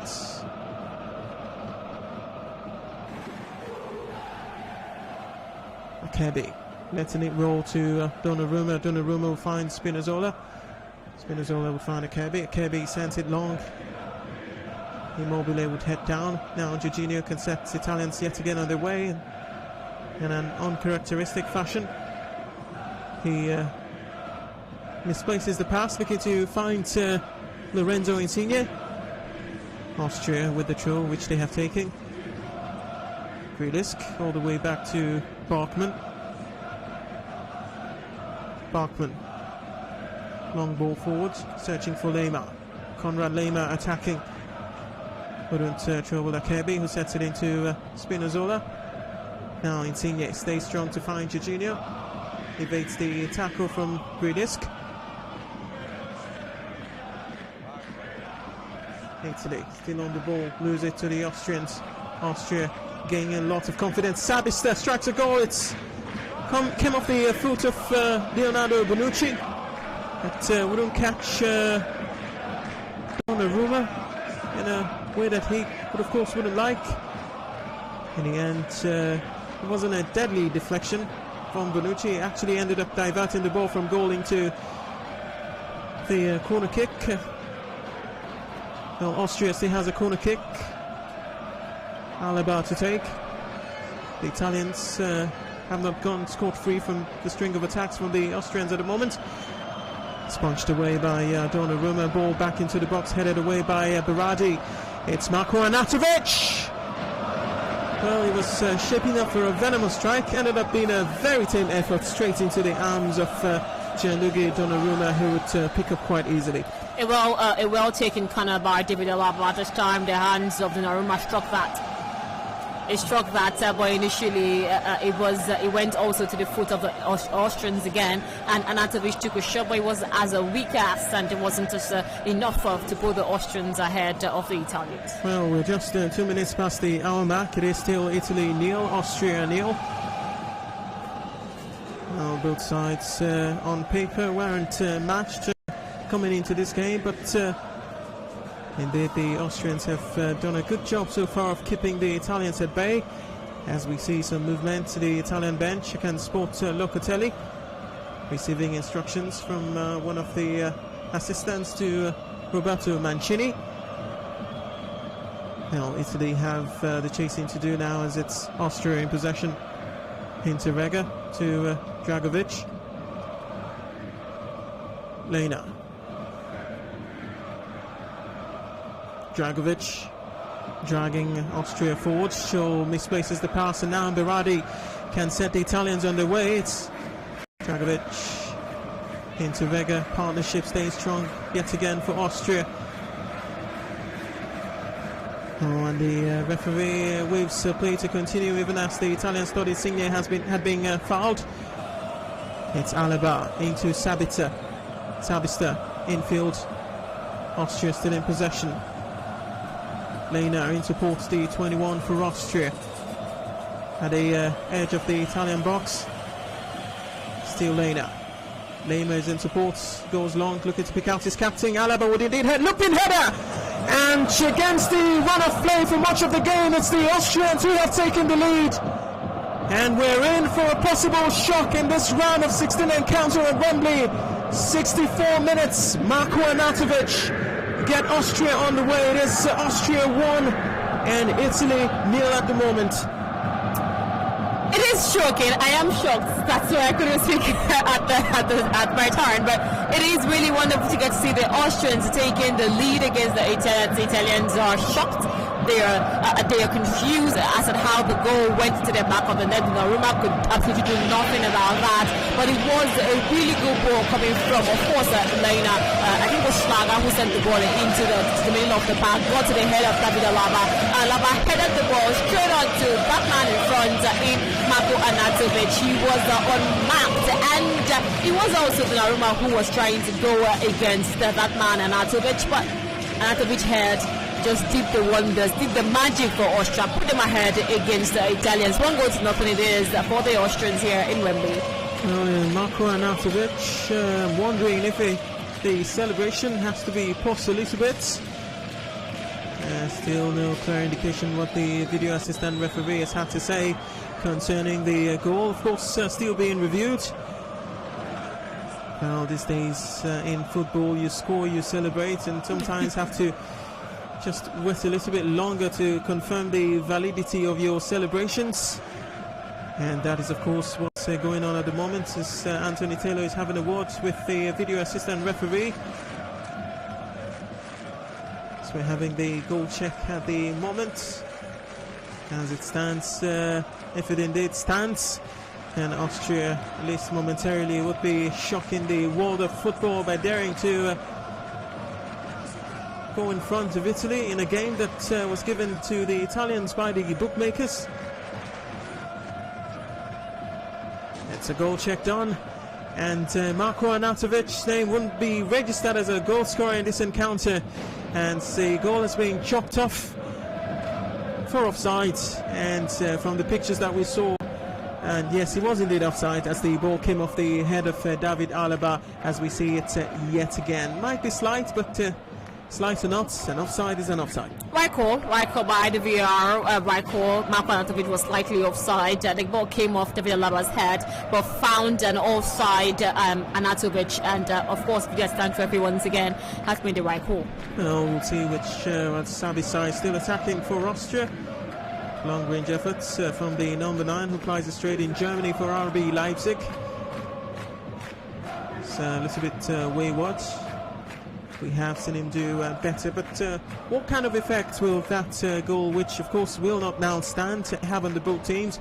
Of course, will Italy be shocked back into life, or will indeed the Austrians find belief that if they can get the ball into the back of the net, although chopped off, they can yet do it again and get it right this time? After the disallowed goal, the Austrians, we saw the confidence going forward, and Sabitzer just initially missed a goal. It was wayward, but it was an attempt, and it was good enough from the Austrians. But this would make and keep the Italians way cautious in this game against the Austrians. If they could get a goal, then we have to be cautious. I think the Italians will now tread cautiously against the Austrians. But the Austrians, I think, they just built their confidence in this game. Yes, and we have seen movement affected by Roberto Mancini. We'll get to that in just a moment. Italy on the attack now. So Spinazzola sends it into Insigne. Back into Spinazzola. Spinazzola balling to the box. And indeed it's not an offside as play quickly continues. Italy swarming the Austrians at the moment. It is 2 changes. Manuel Locatelli coming on for Marco Verratti, and Matteo Pessina coming on for Nicolo Barella, holding midfield for Italy. And you could understand what this all means for Roberto Mancini in search of a goal. He goes in search of it by bringing on Manuel Locatelli. He got 2 goals against Switzerland in Italy's second group game in Euro 2020. And also brings on Pessina, who got the lone goal for Italy against Wales. How effective these changes will be for the Italian coach, only time will tell. 69 minutes, 30 seconds. Make that 70 if you like, leaving us with just 20 minutes to go. If it stays this way, of course, we'll be having 30 extra minutes worth of extra time. Here is Spinazzola. Spinazzola into Kirby, the number 15 for Italy. It was indeed the number 10 for Austria, Gridisk, rambling to him. Italy get things underway again. Brilliant bowling by Jorginho. It's Bachmann up against Ciro Immobile. It's the goalkeeper who would cover more distance than Immobile to gather that one. So looking a bit flat, as the sports diva did point out for the Italians. Not managed to create a lot. That occasion nearly went down through the middle via Ciro Immobile off the boots of Jorginho. And Bachmann was smart enough to sweep and keep the Italians at bay. Well, Manuel Locatelli finds Spinazzola, a much more familiar midfield now for Italy. So ball spread across to the right hand side of the Italian attack, looking to pick out Domenico Berardi, and stretches his way where he wouldn't be able to claw the ball out of the air, as Austria have a goal kick which they take quickly. And it was Sabitzer up against Bonucci. Brilliant turn. Now Pessinha looking for Locatelli. Locatelli shifts to shoot, and Dom is his man. Locatelli has on his weak foot, looking to bend it past Bachmann. He didn't have the precision to properly execute that, but that's the attacking option Locatelli offers the Italians, something a little bit different to what you'd have with Marco Verratti on the pitch. Exactly what I said when you asked what, of course, the Italians should do. I said 15 minutes after, when no goals have been scored by the Italians, they can bring in, of course, Locatelli, and we've gotten to see his addition to the Italians. The Azuris are now looking determined going for it. It wasn't like they weren't looking determined, but he gives them a certain, a different, style of attacking when he's on the pitch, and we've seen that in just a few minutes. Lorenzo Insigne looking to just clip the ball over the head of Bachmann in his signature move. Wouldn't count, but back to Locatelli. A bit of a story surrounding the midfielder for Italy. 22 years of age. Not very much known within the rank and file of football. The midfielder making his 13th cap for Italy here now. 3 goals to his name, 2 against Switzerland, of course. A product of Milan's youth academy, where he moved to at the age of 11. Describes Andrea Pirlo as his idol. Quite similar the way they play. Just, not particularly quick and athletic, but quite elegant on the ball and fast thinking as well. Manuel Locatelli. This tournament wears the number 5 for Italy. Sabitzer up against Domenico Berardi. Berardi would clip the number 9 for Austria. It's just one of the things I admire about footballers, Dr. Koki, is when this kind of tackles come in, they just get on with it. And if you have a temper, you run into trouble a lot, because these niggles and footings here and there would, of course, set you raging at the opponent, wouldn't it? Of course, we've seen that happen. Players, some of them can't control their tempers. Why? They need to be fit. They need to help their team, whichever they are playing, for their country or for their team, or for their club side. They need to help them, and that's why some of them get frustrated. But the best thing for each team is not to get frustrated. Free kick for Austria, and it's gone away fairly harmlessly. It's a penalty, possibly. Oh, what has the referee given here? Oh, he's pointed to the spot, certainly like he wanted to give a penalty to the... Oh dear, as the Austria feel they have a good shot for a penalty. Look at Pessinha's elbow, right in the face of the Austrian player Lema, the full-back, on the overlap as Alaba's free kick came in. Oh, this possibly would go to the video assistant referee for some review, but... from what is naked to the eye, is it what the shout for a penalty? Yes, it is. To my eyes, it is. I have 4 eyes, if you must know. So yes, I think it should be a penalty. I think that who was that? Was it Lema? I think he was in position to get that ball. Pessinha came in to try to block his view and spread his elbow to his face, making him drop in the 18-yard box. So I think, if I were, of course, Anthony Taylor as the referee in this game, that should have been a penalty for me. But let's wait for the video assistant referee to make his call. Well, the video assistant referee is Stuart Atwell. Many of the Premier League fans will know him. and he is the man in conversation with Anthony Taylor as they look to decide whether or not this indeed is a penalty in favor of Austria. And from the looks of things, they have a possible shout as Anthony Taylor is raising his arm. What indication is that? We don't know for certain as we see a replay yet again of that incident. Perhaps an offside even before Pesina's elbow came into his face, Lema, and that's possibly the reason why the Italians could escape. As you could also see Leonardo Bonucci raising his arms, indicating that indeed Lena had drifted into an offside position.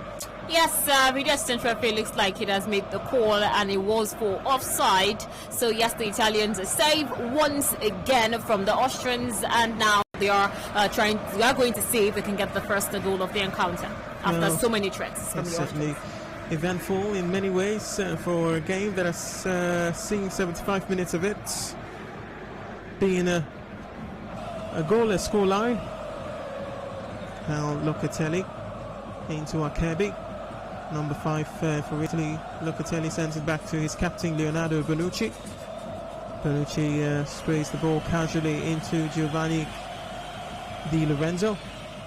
Di Lorenzo is looking to pick out Pesina, who would feel a great bit of relief after being cleared by the referee. Not because his elbow on the face of Lena in the box for Italy is worthy of a penalty, but because Lena had before that incident drifted into an offside position, which nullifies every incident that now succeeds it.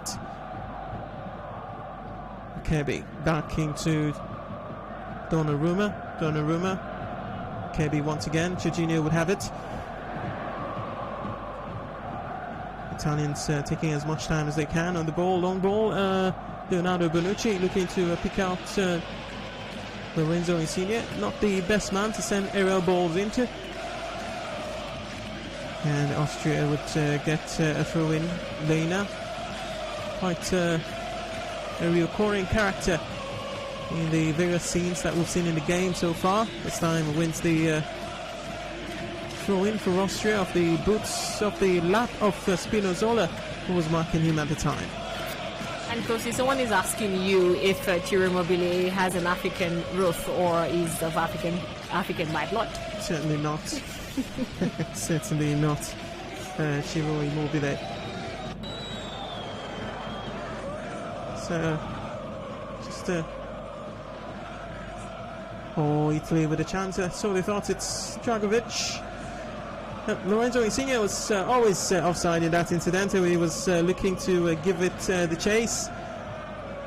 As was Locatelli looking for the assist for the Napoli man. The Sassuolo-Napoli connection didn't quite work out for the Azzurri. And he's not, has no African roots, as it were.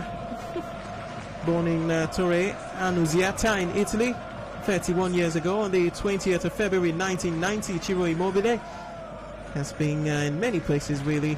Borussia Dortmund, Sevilla, Torino, and now with Lazio.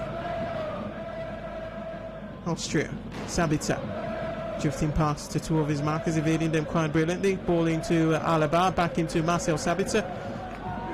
Now on the turn for Austria. Thought he had the time for Cruyff maneuver, but couldn't quite get it. Italy on the way. Pesina on the overlap, overtouched it, and now Italy have Austria to defend. Sabitzer coming forward, Alaba in support. Sabitzer couldn't find his marauding fullback, chooses to take it a notch down in terms of the pace with which Austria were attacking with by taking the ball all the way back. Switch of play, searching for Alaba. Alaba would find it, looking to find Baumgartner. Leonardo Bonucci would head away and concede the throw-in for Italy. And it is Alaba to take, the captain for Austria. Here they come. Austria growing in confidence as the game is progressing. Almost 18 minutes now, 15 seconds to that. Marko Arnautovic, ball into the box. Oh, it's a good ball by Austria into the box. It's Leonardo Bonucci to thank for clearing that one away, but ball will come off the feet of Spinazzola, and Austria would have a corner kick. And Italy are living on the edge as the fans in the stands at Wembley in the red and white corner, applauding the efforts of the Austrians as Alaba is striding over the corner kick flag to have an in-swinger for the Austrians, who would look to get the all-important goal in the last 10 minutes of the game. Nartovic shouting instructions. Corner kick is taken short. Alaba would whip it in. Now it's a deep cross into the box. Evades everyone, including the chasing Sabitzer. And Italy would have a goal kick just in time for a substitution. Ciro Immobile hasn't quite gotten it for Italy, and maybe it's a time to try Andrea Bellotti as he is stripped and ready to join the foray. He will be substituted. We can't confirm for you at the moment, but certainly we will have that information in a short time. Also, we could see Federico Chiesa, sports diva, getting ready, getting stripped. Yeah, they are getting stripped. They need to come in here to give the Italians a different dimension when it comes to attacking. They've tried their best, but nothing has been good enough against the Austrians. Rather, the Austrians have had a goal disallowed. They've had a shout for penalty area, which wasn't given due to an offside decision made by the VAR. And then they have been dominating the midfield. In the second half, they look like the team to be heading into the next round, but this is football. We can't just stay yet until the final whistle. Yeah, but really, what has gone wrong for the Italians? Yes, I mean, they decimated everything on their way.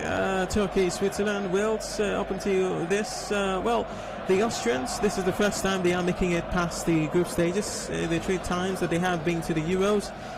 And on paper, as I did say before, this was supposed to be a much easier game for Italy. Where has it gone wrong for them? I can't exactly pinpoint it because they still have the same players, they are playing the same formation, they are playing the same way they've played in the group stages, dismantling Turkey, defeated Wales, we won all their group games, and right now they can't seem to get past the Austrians, who I think have been quite really good against the Italian today. It's just the point that they have been creating, but in front of goal, in the final third, they look flat-footed. They look like they're not determined to get the goals, and that's what has hampered their chances in getting a goal or goals against the Austrians. Well, Spinazzola determined, stands it over the back post. Well, it was Domenico Berardi going for the spectacular overhead kick. And, well, he caught the ball, but not well enough. But that should have been a foul on the number 10, Grilisk, for Austria, and they build up to that chance. And Berardi, well, looks wonderful when he comes off, but it's quite a difficult technique to execute. Quite difficult, but he had to try something to see if he could get a goal, but it didn't work out this time for the Italians. The Italians have made 3 changes right now, and the Austrians haven't made any, and they are still the better team in this second half against the Austrians, like I said before. It is a loud goal, offside call, penalty, of course, should have been given, but an offside call for that, and they have been determined, they've been pressing, they've been creating the chances, and they look good. So what else can this man Roberto Mancini do for his team to take all 3 points against the Austrians? Mancini is ringing in the changes at the moment. Italy with a chance. Lorenzo Insigne in the box, looking to tread it into Federico Chiesa, who's just joined the foray. Just Italy have made 2 substitutions and making it 3 in total. There's Federico Chiesa coming in for Domenico Berardi. And also it's Ciro Immobile going off and Andrea Bellotti coming on for Italy.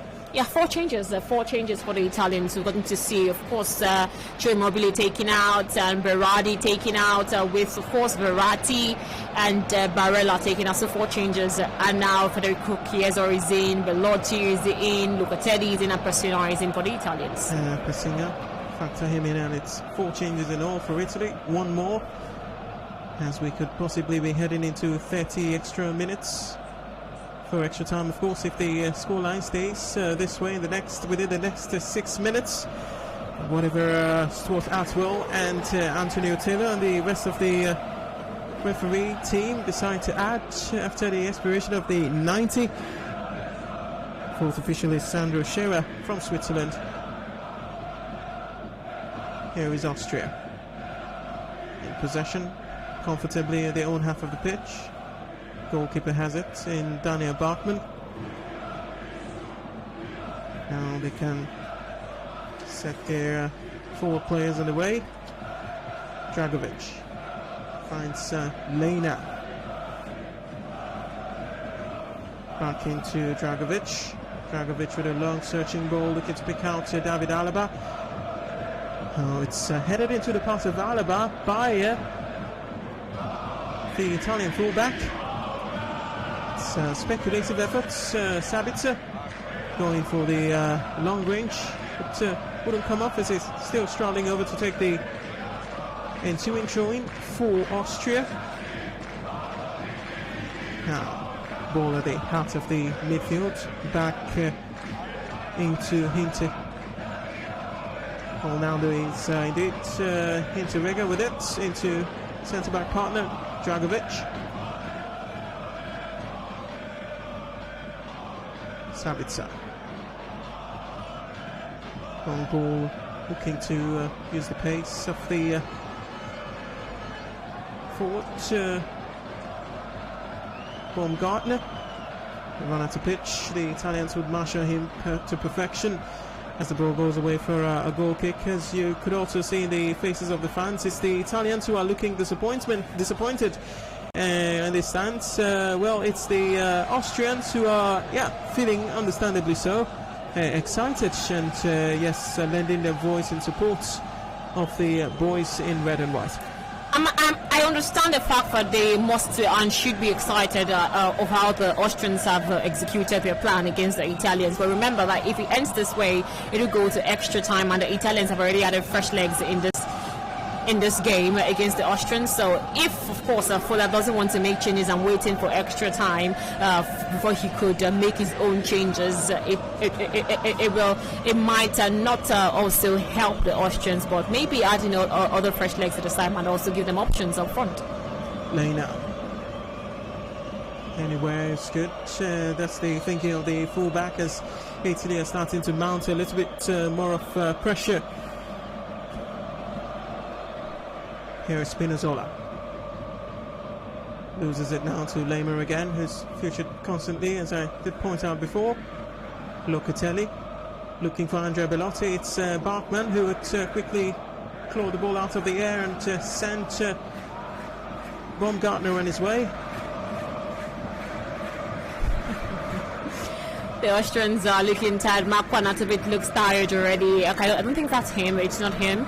So one of the Austrians are asking for a change. He seemed to be tired, and I think Franco Foda might now want to make at least a few changes. Well, a few changes, but Taylor has to step in now, as there's the players are having a bit of a go at each other at the moment, the Italians and the Austrians. What the force is all about, not really clear to our pictures, but it has a lot to do with Baumgartner. Well, 88 minutes, 2 minutes to the 90. Some of the players would of course take time now to catch an extra breath. It's a physically demanding sport, as we see that incident between the number 10 for Austria, Florian Grilisk, showing the Italian on the turf. Hopefully soon enough play will continue and we can focus on the football side of things, as there are still Italian fans in the stands, finding their voices, starting to cheer the team a little bit more. It will be a surprise, I'm sure, as I am, the resolve that the Austrians have shown so far. And thank you very much, Clement. We see your message. And yes, indeed, it is David Olatukumbo Alaba, 29 years of age, born in Vienna, Austria. Would have possibly loved to see him in the green and white of the Eagles, but that's a dream that will never come to fruition. Can at least focus on what he is doing for his country of adoption against the Italians. And talking about his country of adoption, Austria are in possession, recycling the ball back into Bachmann. As indeed the 90 has expired, and we're going to see 5 additional minutes before we get into the first 15 of extra time. If the scoreline stays as it is, 5 minutes indeed is a lot of time in football. Here is Jorginho into Manuel Locatelli. Italy with the ball in midfield. Puts it to safety to Bonucci, who sends a long grasping ball looking for Lorenzo Insigne. Insigne would indeed pick the ball out, but immediately he did see a swarm of red and white shirts surrounded him and picked his pockets, but it wouldn't have counted. But if he had even sent the ball into the back of the net, wouldn't have counted. It was an offside. Bend his run as he would. The Austrians are doing a good job of keeping the straight line. He was trying to trick the linesman also via, but I didn't think it worked because the linesman saw that, and it was definitely offside, right? Call from the linesman. First minute of the 5 added, already done and done with. What I find most interesting about the way the Austrians have played against the Italians is the fact that they don't seem particularly rushed about things. They're taking their time and look quite comfortable on the ball, and taking the time to assert themselves, impose their will on the Italians, and that they look to do by releasing Alaba down the left-hand side, but with all of his pace, he wouldn't get to it. Yeah, they look really comfortable with the ball. They seem to be calm and relaxed and cautious with their move. Not quick, not intense, not in any way trying to rush whatever decision they are going to be making. The Italians, I think, have defaulted in that angle when it comes to being rushed with what they want to do with the ball. And the Austrians have understood that. They understood that, and that's why they are really being calm and taking the game against to the Italians, and we will see in the second half. 55% of the ball is what the Azzurri are enjoying so far. 45% the Austrians have. You can barely tell looking at the game in itself. Looks very balanced to the naked eye as we are approaching the 3rd minutes of the 5 added. Austria in possession in their own half of the pitch, exchanging passes between the fullbacks. Andrea Bellotti a little bit hesitant to close down. My own thinking is still a little bit fresh. Could afford to put a bit of pressure on the defense line of the Austrian national team. That wasn't to be. It's still Austria enjoying possession of the ball. Their goalkeeper can also have a feel of it, Daniel Bachmann.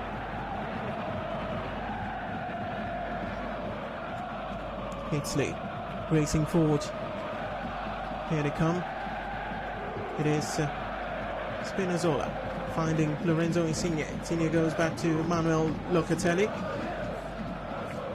Acerbi would send it into the path of Di Lorenzo. Pessina. Still Giovanni Di Lorenzo into Jorginho. Italy motioning through the midfield at the moment. Pessina finds Jorginho. He's down. And what has the referee decided? It is pointed for the free kick. It is Hinteregger. He's guilty of bringing down the Chelsea man, Italy's number 8, Jorginho Frello. And Italy would now have a chance to maybe have the final say in this encounter. If they score now, it would be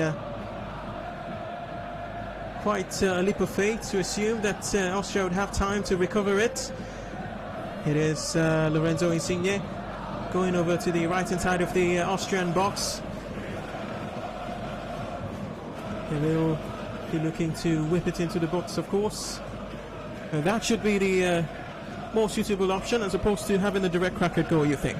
I think so. I think they need to trick the Austrians right now, who I think have been quite good defensively. They understand what the Italians are going to do and have taken the game to them defensively. They stopped every attack that has come from the Italians. So right now it's time to change things up. Insigne, ball into the box. It's headed away by the Austrian defender, Lena.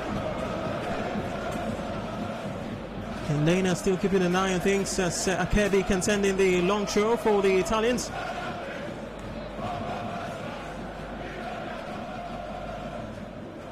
it's hands and heads. Disappointed that they couldn't get the job done in the 40 spinners. Ola would find Federico Chiesa. Chiesa is looking to thread the ball into Pessina. Austria would hoof the ball away, and it is indeed full time after the 90 minutes, and it ends the way it started, all the way from the first. Still Italy 0, Austria 0, and huff and puff as either side would. They wouldn't find the chink in the armour of the opposition. The nets stay untroubled. Goalkeepers keeping the clean sheet at the moment. The strikers barren still at the expiration of the 90. But we will have 30 more minutes to go. Which way the pendulum will swing, Dr. Koki and Onah Kosi, on behalf of the sports gang, will still be here to bring it for you.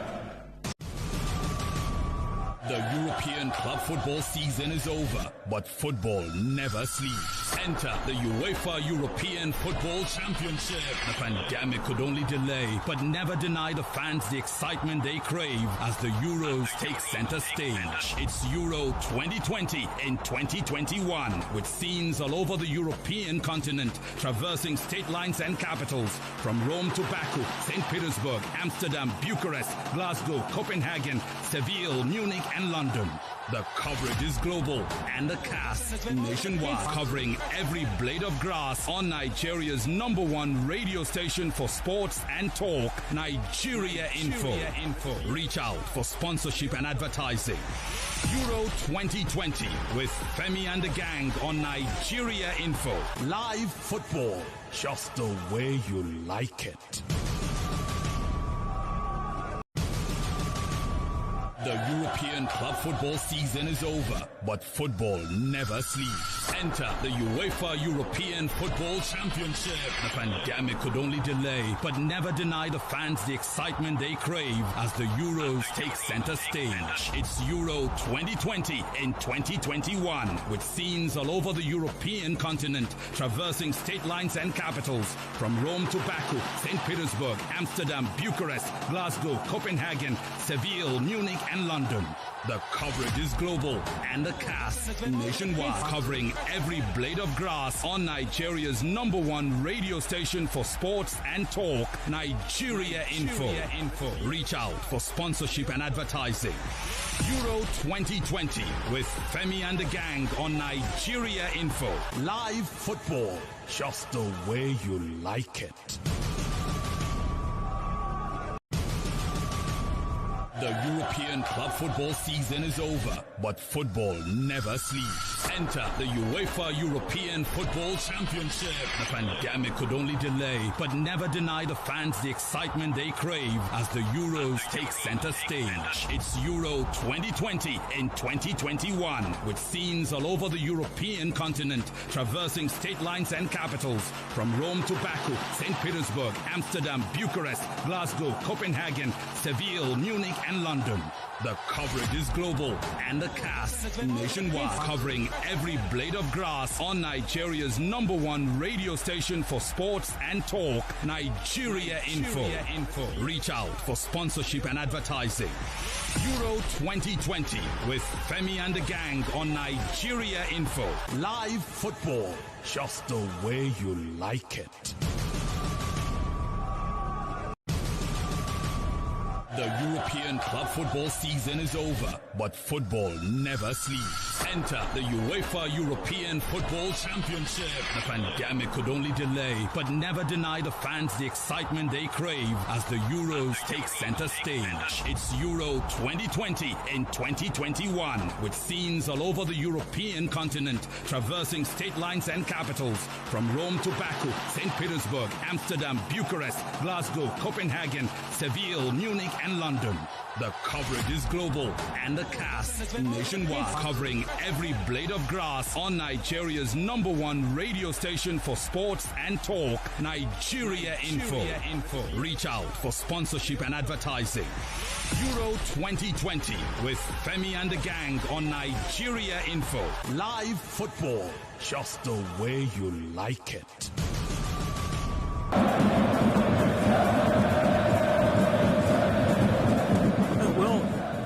we experience 3 kickoffs, passes to kick the halves off, then you know we've gotten into extra time, and this is the 3rd time it will be happening in today's game between Austria and Italy, and it is bound to happen yet again when the second half of extra time commences, and it is locked at 0-0.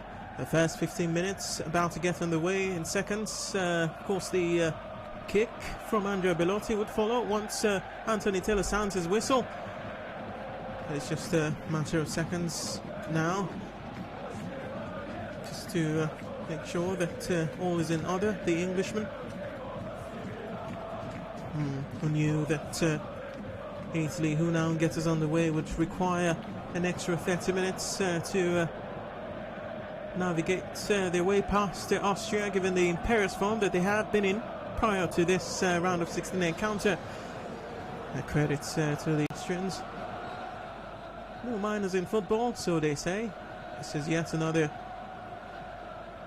well, ball to the string of those who hold that position, you would say, Dr. Koki. Yes, of course, the Austrians have shown their resolve. They've been bold, fearless, and worthy, of course, of their opponents in Italy this evening. I didn't expect to get to see this game get into extra time, but here we are. Italy couldn't break the back of the net, nor could Austria, but Austria has been fantastic for me, and they've shown lots of quality in this match. They've shown the effort, they've shown the quality against the Italians. And once again, we are in the first 15 minutes of extra time. Let's see who is going to now break that net to give their team the first goal of the encounter. Certainly, that's what we're looking for. So we've seen the first substitution for the Austrians. Christoph Baumgartner has gone off, and Alessandro Skoff has slotted in his place for the Austrians, who have a free kick now. Italy would have a lot to worry about, as this free kick comes in from the right hand side via the left boot of David Latakumbo Alaba. In comes the ball from Alaba, down towards the Austrian player. It is indeed Hinterwieger. No shout for penalties, not even from the man on the turf himself, as play can continue in a bit of a tussle sandwich between Acerbi and Andrea Bellotti. Jorginho for the Italians goes back to Leonardo Bonucci, who has no Austrian for company. Takes his time to switch play and pick out Spinazzola. Spinazzola couldn't quite control, but Bonucci himself guilty of overheating the pass. Italy in search of the right to take on Czech Republic or the Netherlands in the quarterfinals. That's a fixture Austria would believe that they have earned the right to play as well, given the way that they have performed. This Savitzer can get them on the way. Risk, let the ball run. Here is Di Lorenzo. A couple of players, one of the players not fit enough to prosecute this game for the Italians. I have to say that this is the best I've seen Italy assembled. Not in terms of star names and all, but shades of the team that picked up the World Cup in Germany in 2006. Fabio Grosso, Luca Toni, Camoranesi. Quite fondly I remember them. They will need to navigate past Austria if they are to dream of winning the Euros. It isn't about names, like you said. It's about showing the quality on the day. Right, quality, and that's what Federico Chiesa was looking to do there as he got the ball to his right foot. Chiesa was well positioned to trouble the Austrian goalkeeper a little bit more than he did Daniel Bachmann. Chiesa with a team effort. Roberto Mancini, forward player in his time, would have been saying in his mind, Chiesa, you could do a lot better than that. So now it's well and truly the way it is for the Italians. Chances far and in between. those created, not taking advantage of. But maybe now Federico Chiesa is once again available, and Chiesa does it! And talk about a super substitution. It is Federico Chiesa off the left boot of the brilliant Juventus forward. And the Italians are goal to the good in extra time. It might have taken a while to come, but what a special goal. Federico Chiesa. And his father, Enrico Chiesa, will be proud of that. Fabulous strike from the Italian forward.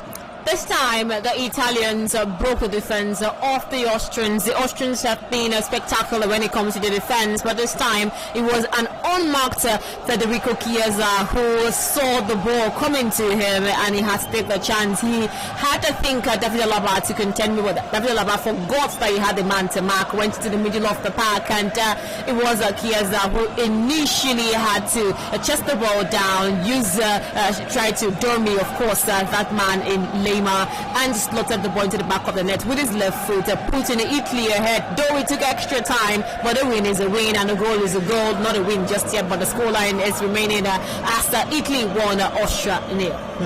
Well, normalcy according to the bookmakers, sort of restored.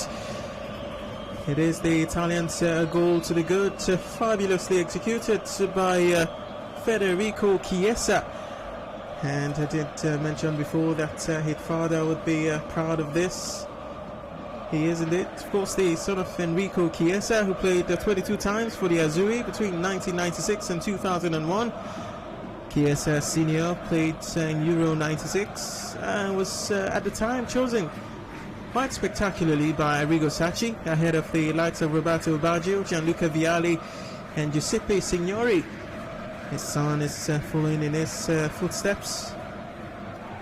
Now, 29 caps, Fede Chiesa, and he has marked it quite brilliantly as we see a substitution for Austria, searching for a quick response to go in behind to the Italians.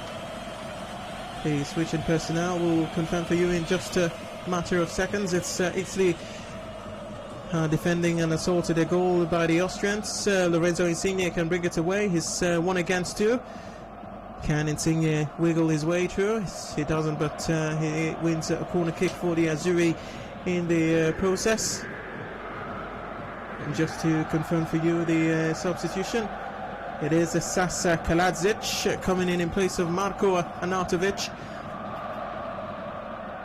In yet another throw of the die by the coach for Austria, Franco Foda, to see indeed if he could find a response. And talking about Gianluca Vialli, he was the first to race out to give hugs to Roberto Mancini, his former teammate for the Azzurri, of course, in his day. Italy look quite settled now as Bonucci casually rolls the ball into Donnarumma. Donnarumma does the same with Di Lorenzo. Here is Chiesa. Pessinha looking to set Chiesa on his way. Repelled, Foda looking on, hoping his team would be able to respond. 8 minutes into the first 15. Sabitzer all the way back to the defensive midfield position to take charge of things for Austria. They are coming away, Dragovic. Oh, it's a chance now for Austria. Kaladzic threaded the ball into him. Schlager, the number 23. But Kaladzic wouldn't be picked out because the centre-back Acerbi was retreating. But ball still in the box of the Italians is whacked quite ferociously. And it is Lena who takes it high and wide.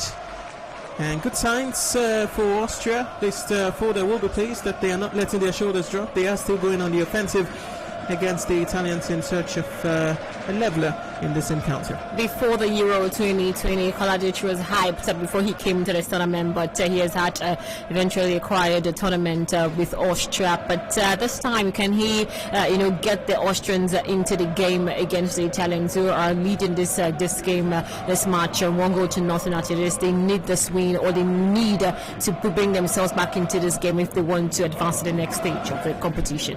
And it is Sasa Kalajic, 23 years of age. Plays for VfB Stuttgart in Germany. 17 goals he scored for them in 39 appearances. On for his 11th cap. Scored 3 goals. We're looking for the 4th. And what will be very much welcomed by the Austrian faithful, as the ball goes out of touch in favour of Austria. The Skopfer, the number 24.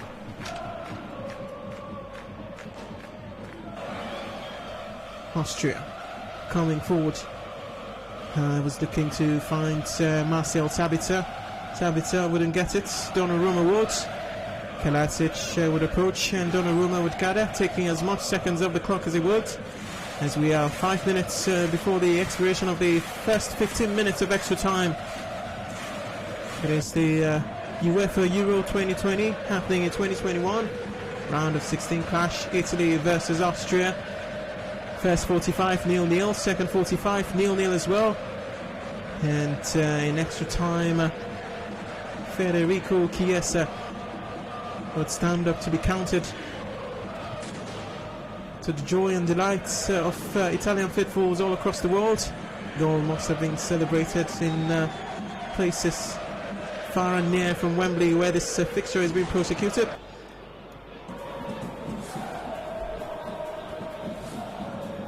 Austria. That's Hinteregger finds Grealish, and they're coming forward. Schlager.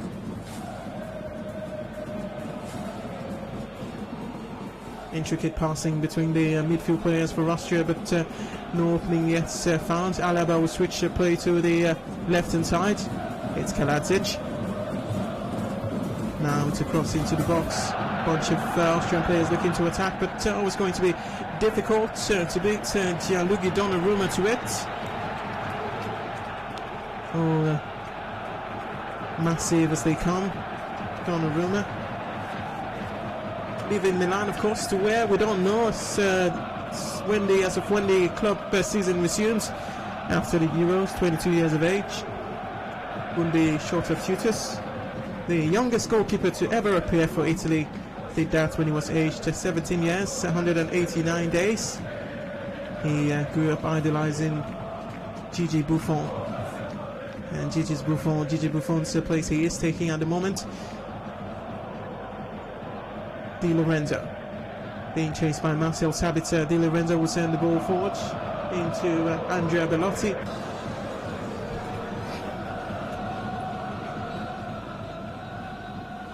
It's been all Austria since the Italian goal went in. Not sure if this is a good policy to adopt by the Italians.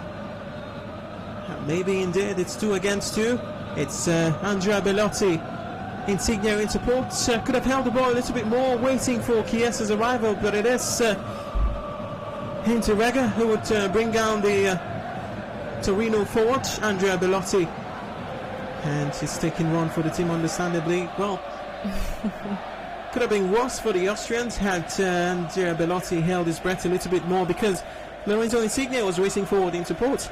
I must say that's a very important foul committed by Hinteregger. He needed to have done that to keep his team safe before the Italians get another one into the back of their own net. So it is the best choice that he had to commit that foul, and it was the right call. The referee, of course, had to yellow card him for that foul, or book him for that foul against, of course, the Italians. Well, the Italians have had one so far in the first half of extra time. Will they make it to the delivery by Lorenzo Insigne of the free kick given away by Hinteregger? Will go a long way in determining whether it would indeed happen for the Azzurri. It's a wall before the wall. Quite interesting to see. Insigne. Looking to bend one into Bachmann's net. Insigne palmed away by Bachmann, quite remarkably so. And I have to say that was a brilliant free kick from the Napoli forward, Lorenzo Insigne. From a long way out, he got it quite right. Well measured, the deep was perfect. And a perfect free kick was met with a perfect save of Bachmann for Austria. It was almost a second for the Italians. A really well taken corner, free kick from, of course, Insigne for the Italians, but it just wasn't his day. Was it to be for Lorenzo Insigne? Italy were at that time in search of a second. Good control by Spinazzola. Being massively impressed with Insigne. Ball into the box. Italy with yet another chance. Will it count for the Azzurri? Yes, indeed it would! And make that 2 for Italy. And they speed away in ecstasy. And it is indeed Pessinha with his second of the Euro tournament. He got the lone goal for Italy against Wales and has made it 2 to his name for Italy. And in 15 minutes, Italy have done twice what they couldn't do in 19 minutes against Austria. And the Austrian dream is falling apart at the moment. And yes, the look on Arnautovic's face typifies what we are talking about, as the Austrians are suddenly 2 goals down against Italy. I talked about the fact that the Austrians haven't made a couple of changes, and now we could see what is costing them in the first period of extra time. The Italians are tearing them apart. 2 goals in the first period in the extra time for the Italians, and they looked domineering, they looked dominating against the Austrians. The Austrians look tired, defenders look tired. Just 2 changes so far for the Austrians and 4 already for the Italians. A really well taken goal from Zaman Pessinha, a substitute who came in to help the attacking lineup of the Italians, and he has given them the second goal of this game against the well-organized Austrians, who have also fallen apart. Roberto Mancini smiles on his face, leaping in joy, as is Giorgio Chiellini, who can be a part of the playing personnel, but can at least cheer them from the stands, and it's what he has been doing. Quite delighted. As we're done with the first 15, just waiting for Anthony Taylor to acknowledge the end of it, as it were. And Italy 2 goals to the good, and have just 15 more minutes to see the scoreline out. And it is half-time in extra time, and it might have taken a while for the Italians to get going, but boy, they have got going. Chiesa and then Pessinha, substitutes from Roberto Mancini, putting the Azzurri 2 goals to the good. And we'll return again for the second 15.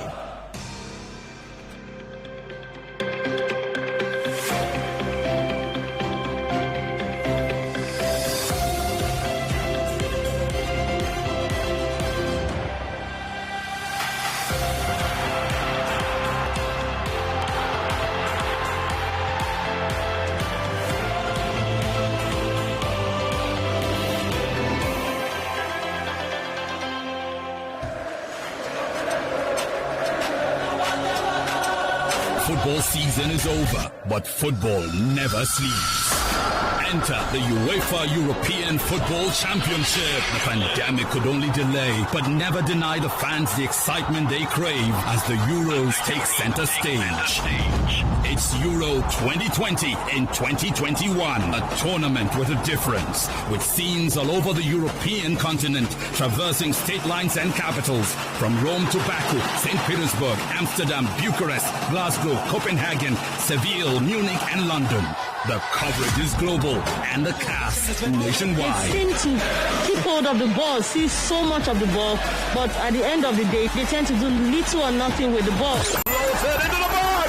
It's in! A player who's been having a renaissance after season. He connected to the pass like a socket, fired the shots like a rocket. From no other person but Rafael Varane. All they want to do is sit back, where your weaknesses, and then when they get the ball, they counter-attack you. It was a brilliant piece of play by Benzema. But they decide against that counter-attack and go all the way back.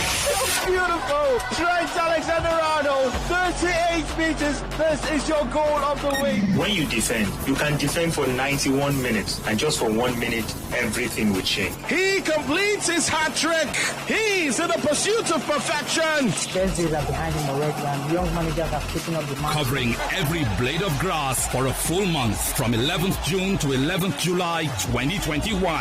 On Nigeria's #1 radio station for sports and talk, Nigeria Info. Reach out for sponsorship and advertising. Euro 2020 on Nigeria Info. It's live football, just the way you like it.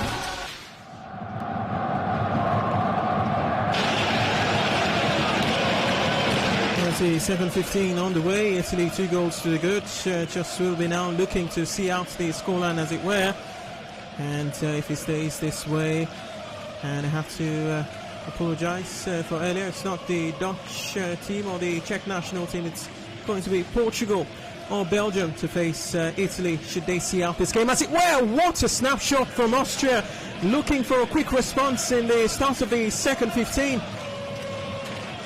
Oh, what a fantastic strike that was, but he met a save equal to it as well from Gianluigi Donnarumma. Austria have the look of a team who would live it all out here in the second 15. They will not bow out with a whimper. They will throw everything to the Italians. Now it's Federico Chiesa. Chiesa wins it, Belotti is in support. Chiesa looking to quickly fit the ball into the striker. It's Belotti who would be disappointed with himself, of course, would be a little bit more embarrassed looking at the replays of that incident. It is scoffed his shot when he was true to trouble Bachmann's goal. Lema. Just so a couple of substitutions, as you would expect, by Austria. It's confirmation of it coming your way in just a moment. There's it's a bit of a moment of madness, so I thought Gianluigi Donnarumma, but of course at the end he had been fouled. We see that wonderful strike from the substitutes. And indeed, it is Florian Grilic who's being substituted for Louis Schwab, and Xaver Schlager has given way for Gregoric as well, coming in, joining Sasa Kalazic and Alessandro Skop. And also a substitution, Brian Cristante is coming on for Lorenzo Insigne for Italy as well. Quite interesting the way things has unfolded. Italy doing in 15 minutes what they scarcely were able to do through the 90. It's just the way football isn't it? These Italians, it's the basic really. Keep plugging away, you get your chance, and when you get it, you take it. However it takes, it will come, and you have to be patient, bide your time, and keep creating. That's exactly what the Italians have done. Football is unpredictable, and sometimes you could say it's cruel. We've gotten to see how the Austrians have performed in regulation time. They had a disallowed goal. They also had a couple of chances that they didn't take, and right now they are losing 2-0 to the Italians. They have put in a good shift in this game, but today isn't just their day. They have done well in this tournament. First ever knockout stage for the Austrians. Really, really good outing for them. Good outing for them. Haven't come this far. It would be a little bit more disappointing for them, I have to say. It's the way of football. Sabitzer looking to trick his way through, and couldn't go past Akebi, as Di Lorenzo is screaming forward. Italy on the overlap. Italy with the chances, 1 against 3. Unleashes the strike and wouldn't trouble the goalkeeper. All the way from the right back position, the Italy number 2 just kept going, on and on he went, and the only thing he did wrong in that move was the shot, which ended up being wayward in the end. But good energy for a man who has seen nearly what, 120 minutes of football. Good energy from the Italians, but I must tell you that the Austrians look quite tired. They look like they can't continue. That was evident in the run from Lorenzo. He initially took them away in that game from the back of his line to attacking for the Italians. Of course, that's to tell you how tired the Austrians are. Indeed. Italy on overdrive, attacking the Austrians. Locatelli was looking to give that the chase, but Bachmann would collect and he would roll it right away into his offensive players in midfield. Alaba has it at left back position for Austria. Back into Hinteregger. Dragovic, long ball searching for Kaladzic. It could be a chance for Austria, looking to beat his marker. So did a chance. Sabitzer on the strike. And Sabitzer has his hands on his head, and that's an indication of the disappointing outcome of that effort of the left foot of the RB Leipzig man. Is putting on the number 9 shirt for the Austrians. That is basically one of the reasons why the Austrians haven't put a goal at the back of the net for themselves in this game against the Italians. They've had a couple of chances. They haven't been able to take those chances being created. Though, yes, they've had a goal to Salah, but that is the only time I've gotten to see anything promising when it comes to finishing from the Austrians. And this from Sabitzer just show that they have been able to create, but nothing concrete up front in goal. Nothing concrete up front. The Italians screaming forward, and they are rewarded by a free kick just at the edge of the Austrian 18-yard area. It is Konrad Lehmer has brought down Andrea Bellotti, who was running at the Austrian defence. Well, they don't quite have an Andrea Pirlo anymore, the Azzurri, who could perhaps make it 3. And the man who had a fantastic strike saved by the keeper in the earlier minutes, Lorenzo Insigne, has of course given way for Brian Cristante. We'll see who would take the responsibility for this free kick. And it's the man who won it, who is shaping to be the one to execute it. It's Andrea Bellotti for Italy. He is looking concentrated, eyes on the ball, imagining what he wants to execute. Knows it in his mind, of course. It's a matter of executing it to his foot and getting his foot to wrap around the ball in just the right way to get them going, and he hasn't managed to do that. He sent it straight into the wall, and it is Austria who would try to counter-attack. Alaba was on the ball. It's being brought down by Andrea Bellotti. Well,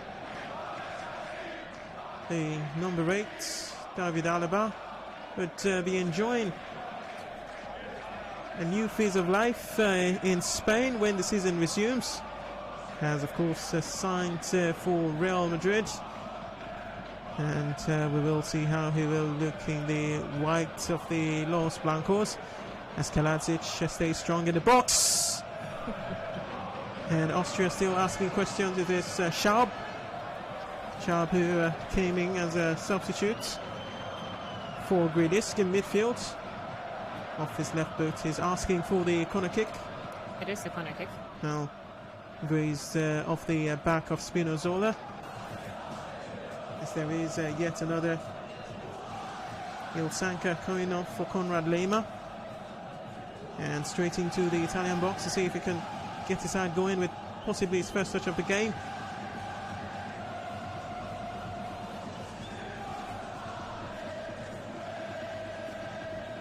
Sharp to take. It's going to be an in-swinger for the Austrians. In comes the corner kick, and it's a goal for Austria, and they have pulled one back. And after 23 minutes of extra time of football, it is Italy 2, Austria 1. And the Italians shocked back into life. If they had been into the thinking that this was over and done with, they might want to think again as we see replays of that goal once again. We are seeing the replay. It was a really low header from Kalajdzic. He was falling. He saw the ball dropping down and he had to go below, down. He really literally was on the floor, but found a way to head the ball into the back of the net for Austria to give them a slight hope in this game against the Italians. Now it's 2-1 in favor of Italy. We are getting to see goals, though they came late in extra time. But I tell you, this game is eventful and interesting. Now Kuon Kalajdzic, Kuon a goal, and we're heading for a nail-biting finish to the game. And Kuon belief as well for the Austrians. They will be full of hope that they can indeed level things up and take this all the way to penalties, given that indeed they have scored a fantastic goal to better their chances. Now ball is wobbling in around the half of the pitch belonging to the Italians. Kalajdzic, stooping header, fantastic execution, and he gets his fourth goal in total for Austria. The man from VfB Stuttgart in Germany. Corner taken, meeting it at the near post.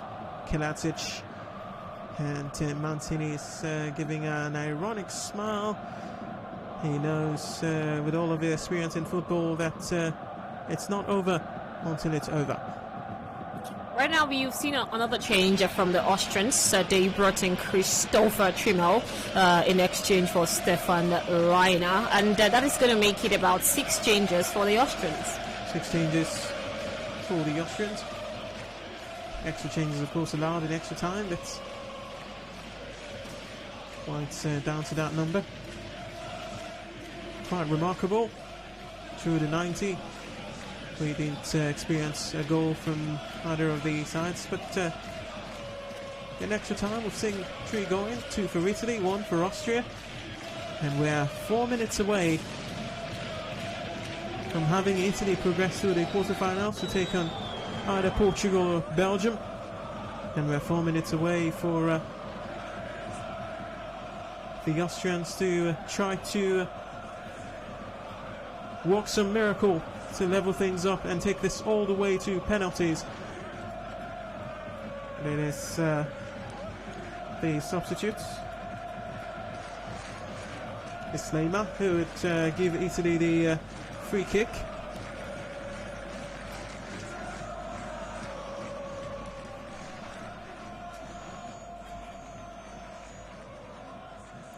It is actually Isanka who considered a free kick for a foul on the Lotti. So yeah, it is Italy who took a free kick earlier. Yeah, it's Nanka, the number 6. He is now the man paying attention to Andrea Bellotti, who's gone down after being charged by David Alaba. Was charging his Austrian players to send the ball forward, keep going, but they have lost the ball, giving away the throwing for the Italians. They are taking all the time in the world to the dismay of Kalajdzic. 27 minutes, 3 minutes before the expiration of the final 15 of extra time. The Italians are into the ball quite cheaply to the Austrians. It's going to be a goal kick to, of course, be taken quickly by Daniel Bachmann. Nail-biting finish this is.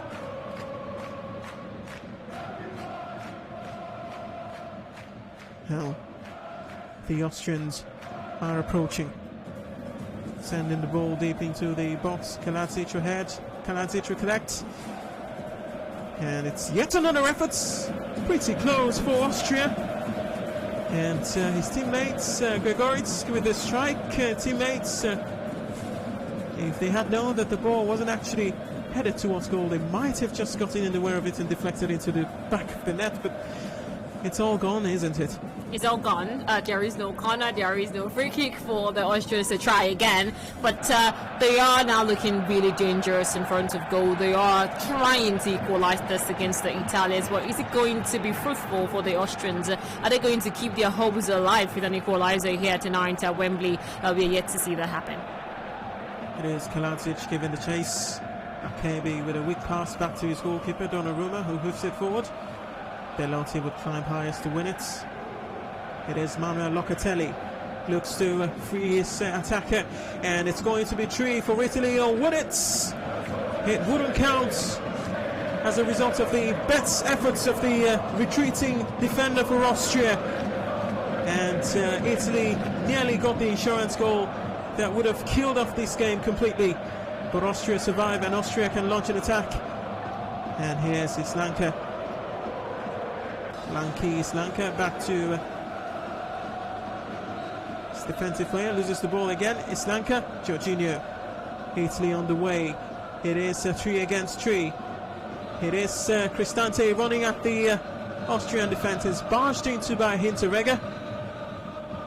Federico Chiesa raising his hands in futility. Referee would have none of it.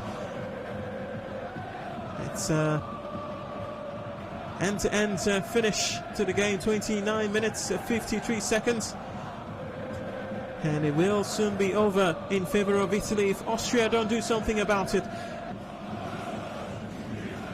And Chiellini on the pitch, not on the pitch, rather in the bleachers, urging his team on. Would have been the man with the armband had he been fit enough to play.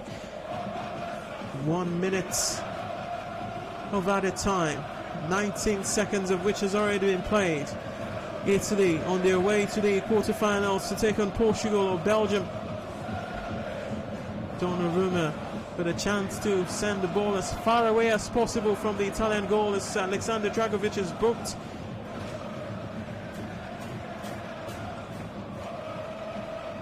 Far away, Gianluigi Donnarumma hoofs it into his opposing counterparts. Bachmann will send it again as deep as he can into the heart of the Italian space. Spinazzola, and this should be it for Italy, as we are just seconds away from the expiration of the time added.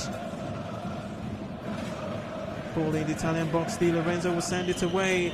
It is game, set and match, and unmatch Italy to the quarterfinals of the UEFA Euro 2020 in 2021.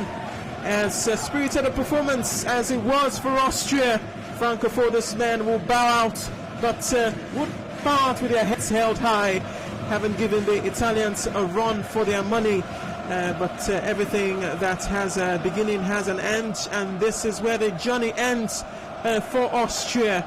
Kanadzic with a wonderful goal to reduce the deficit.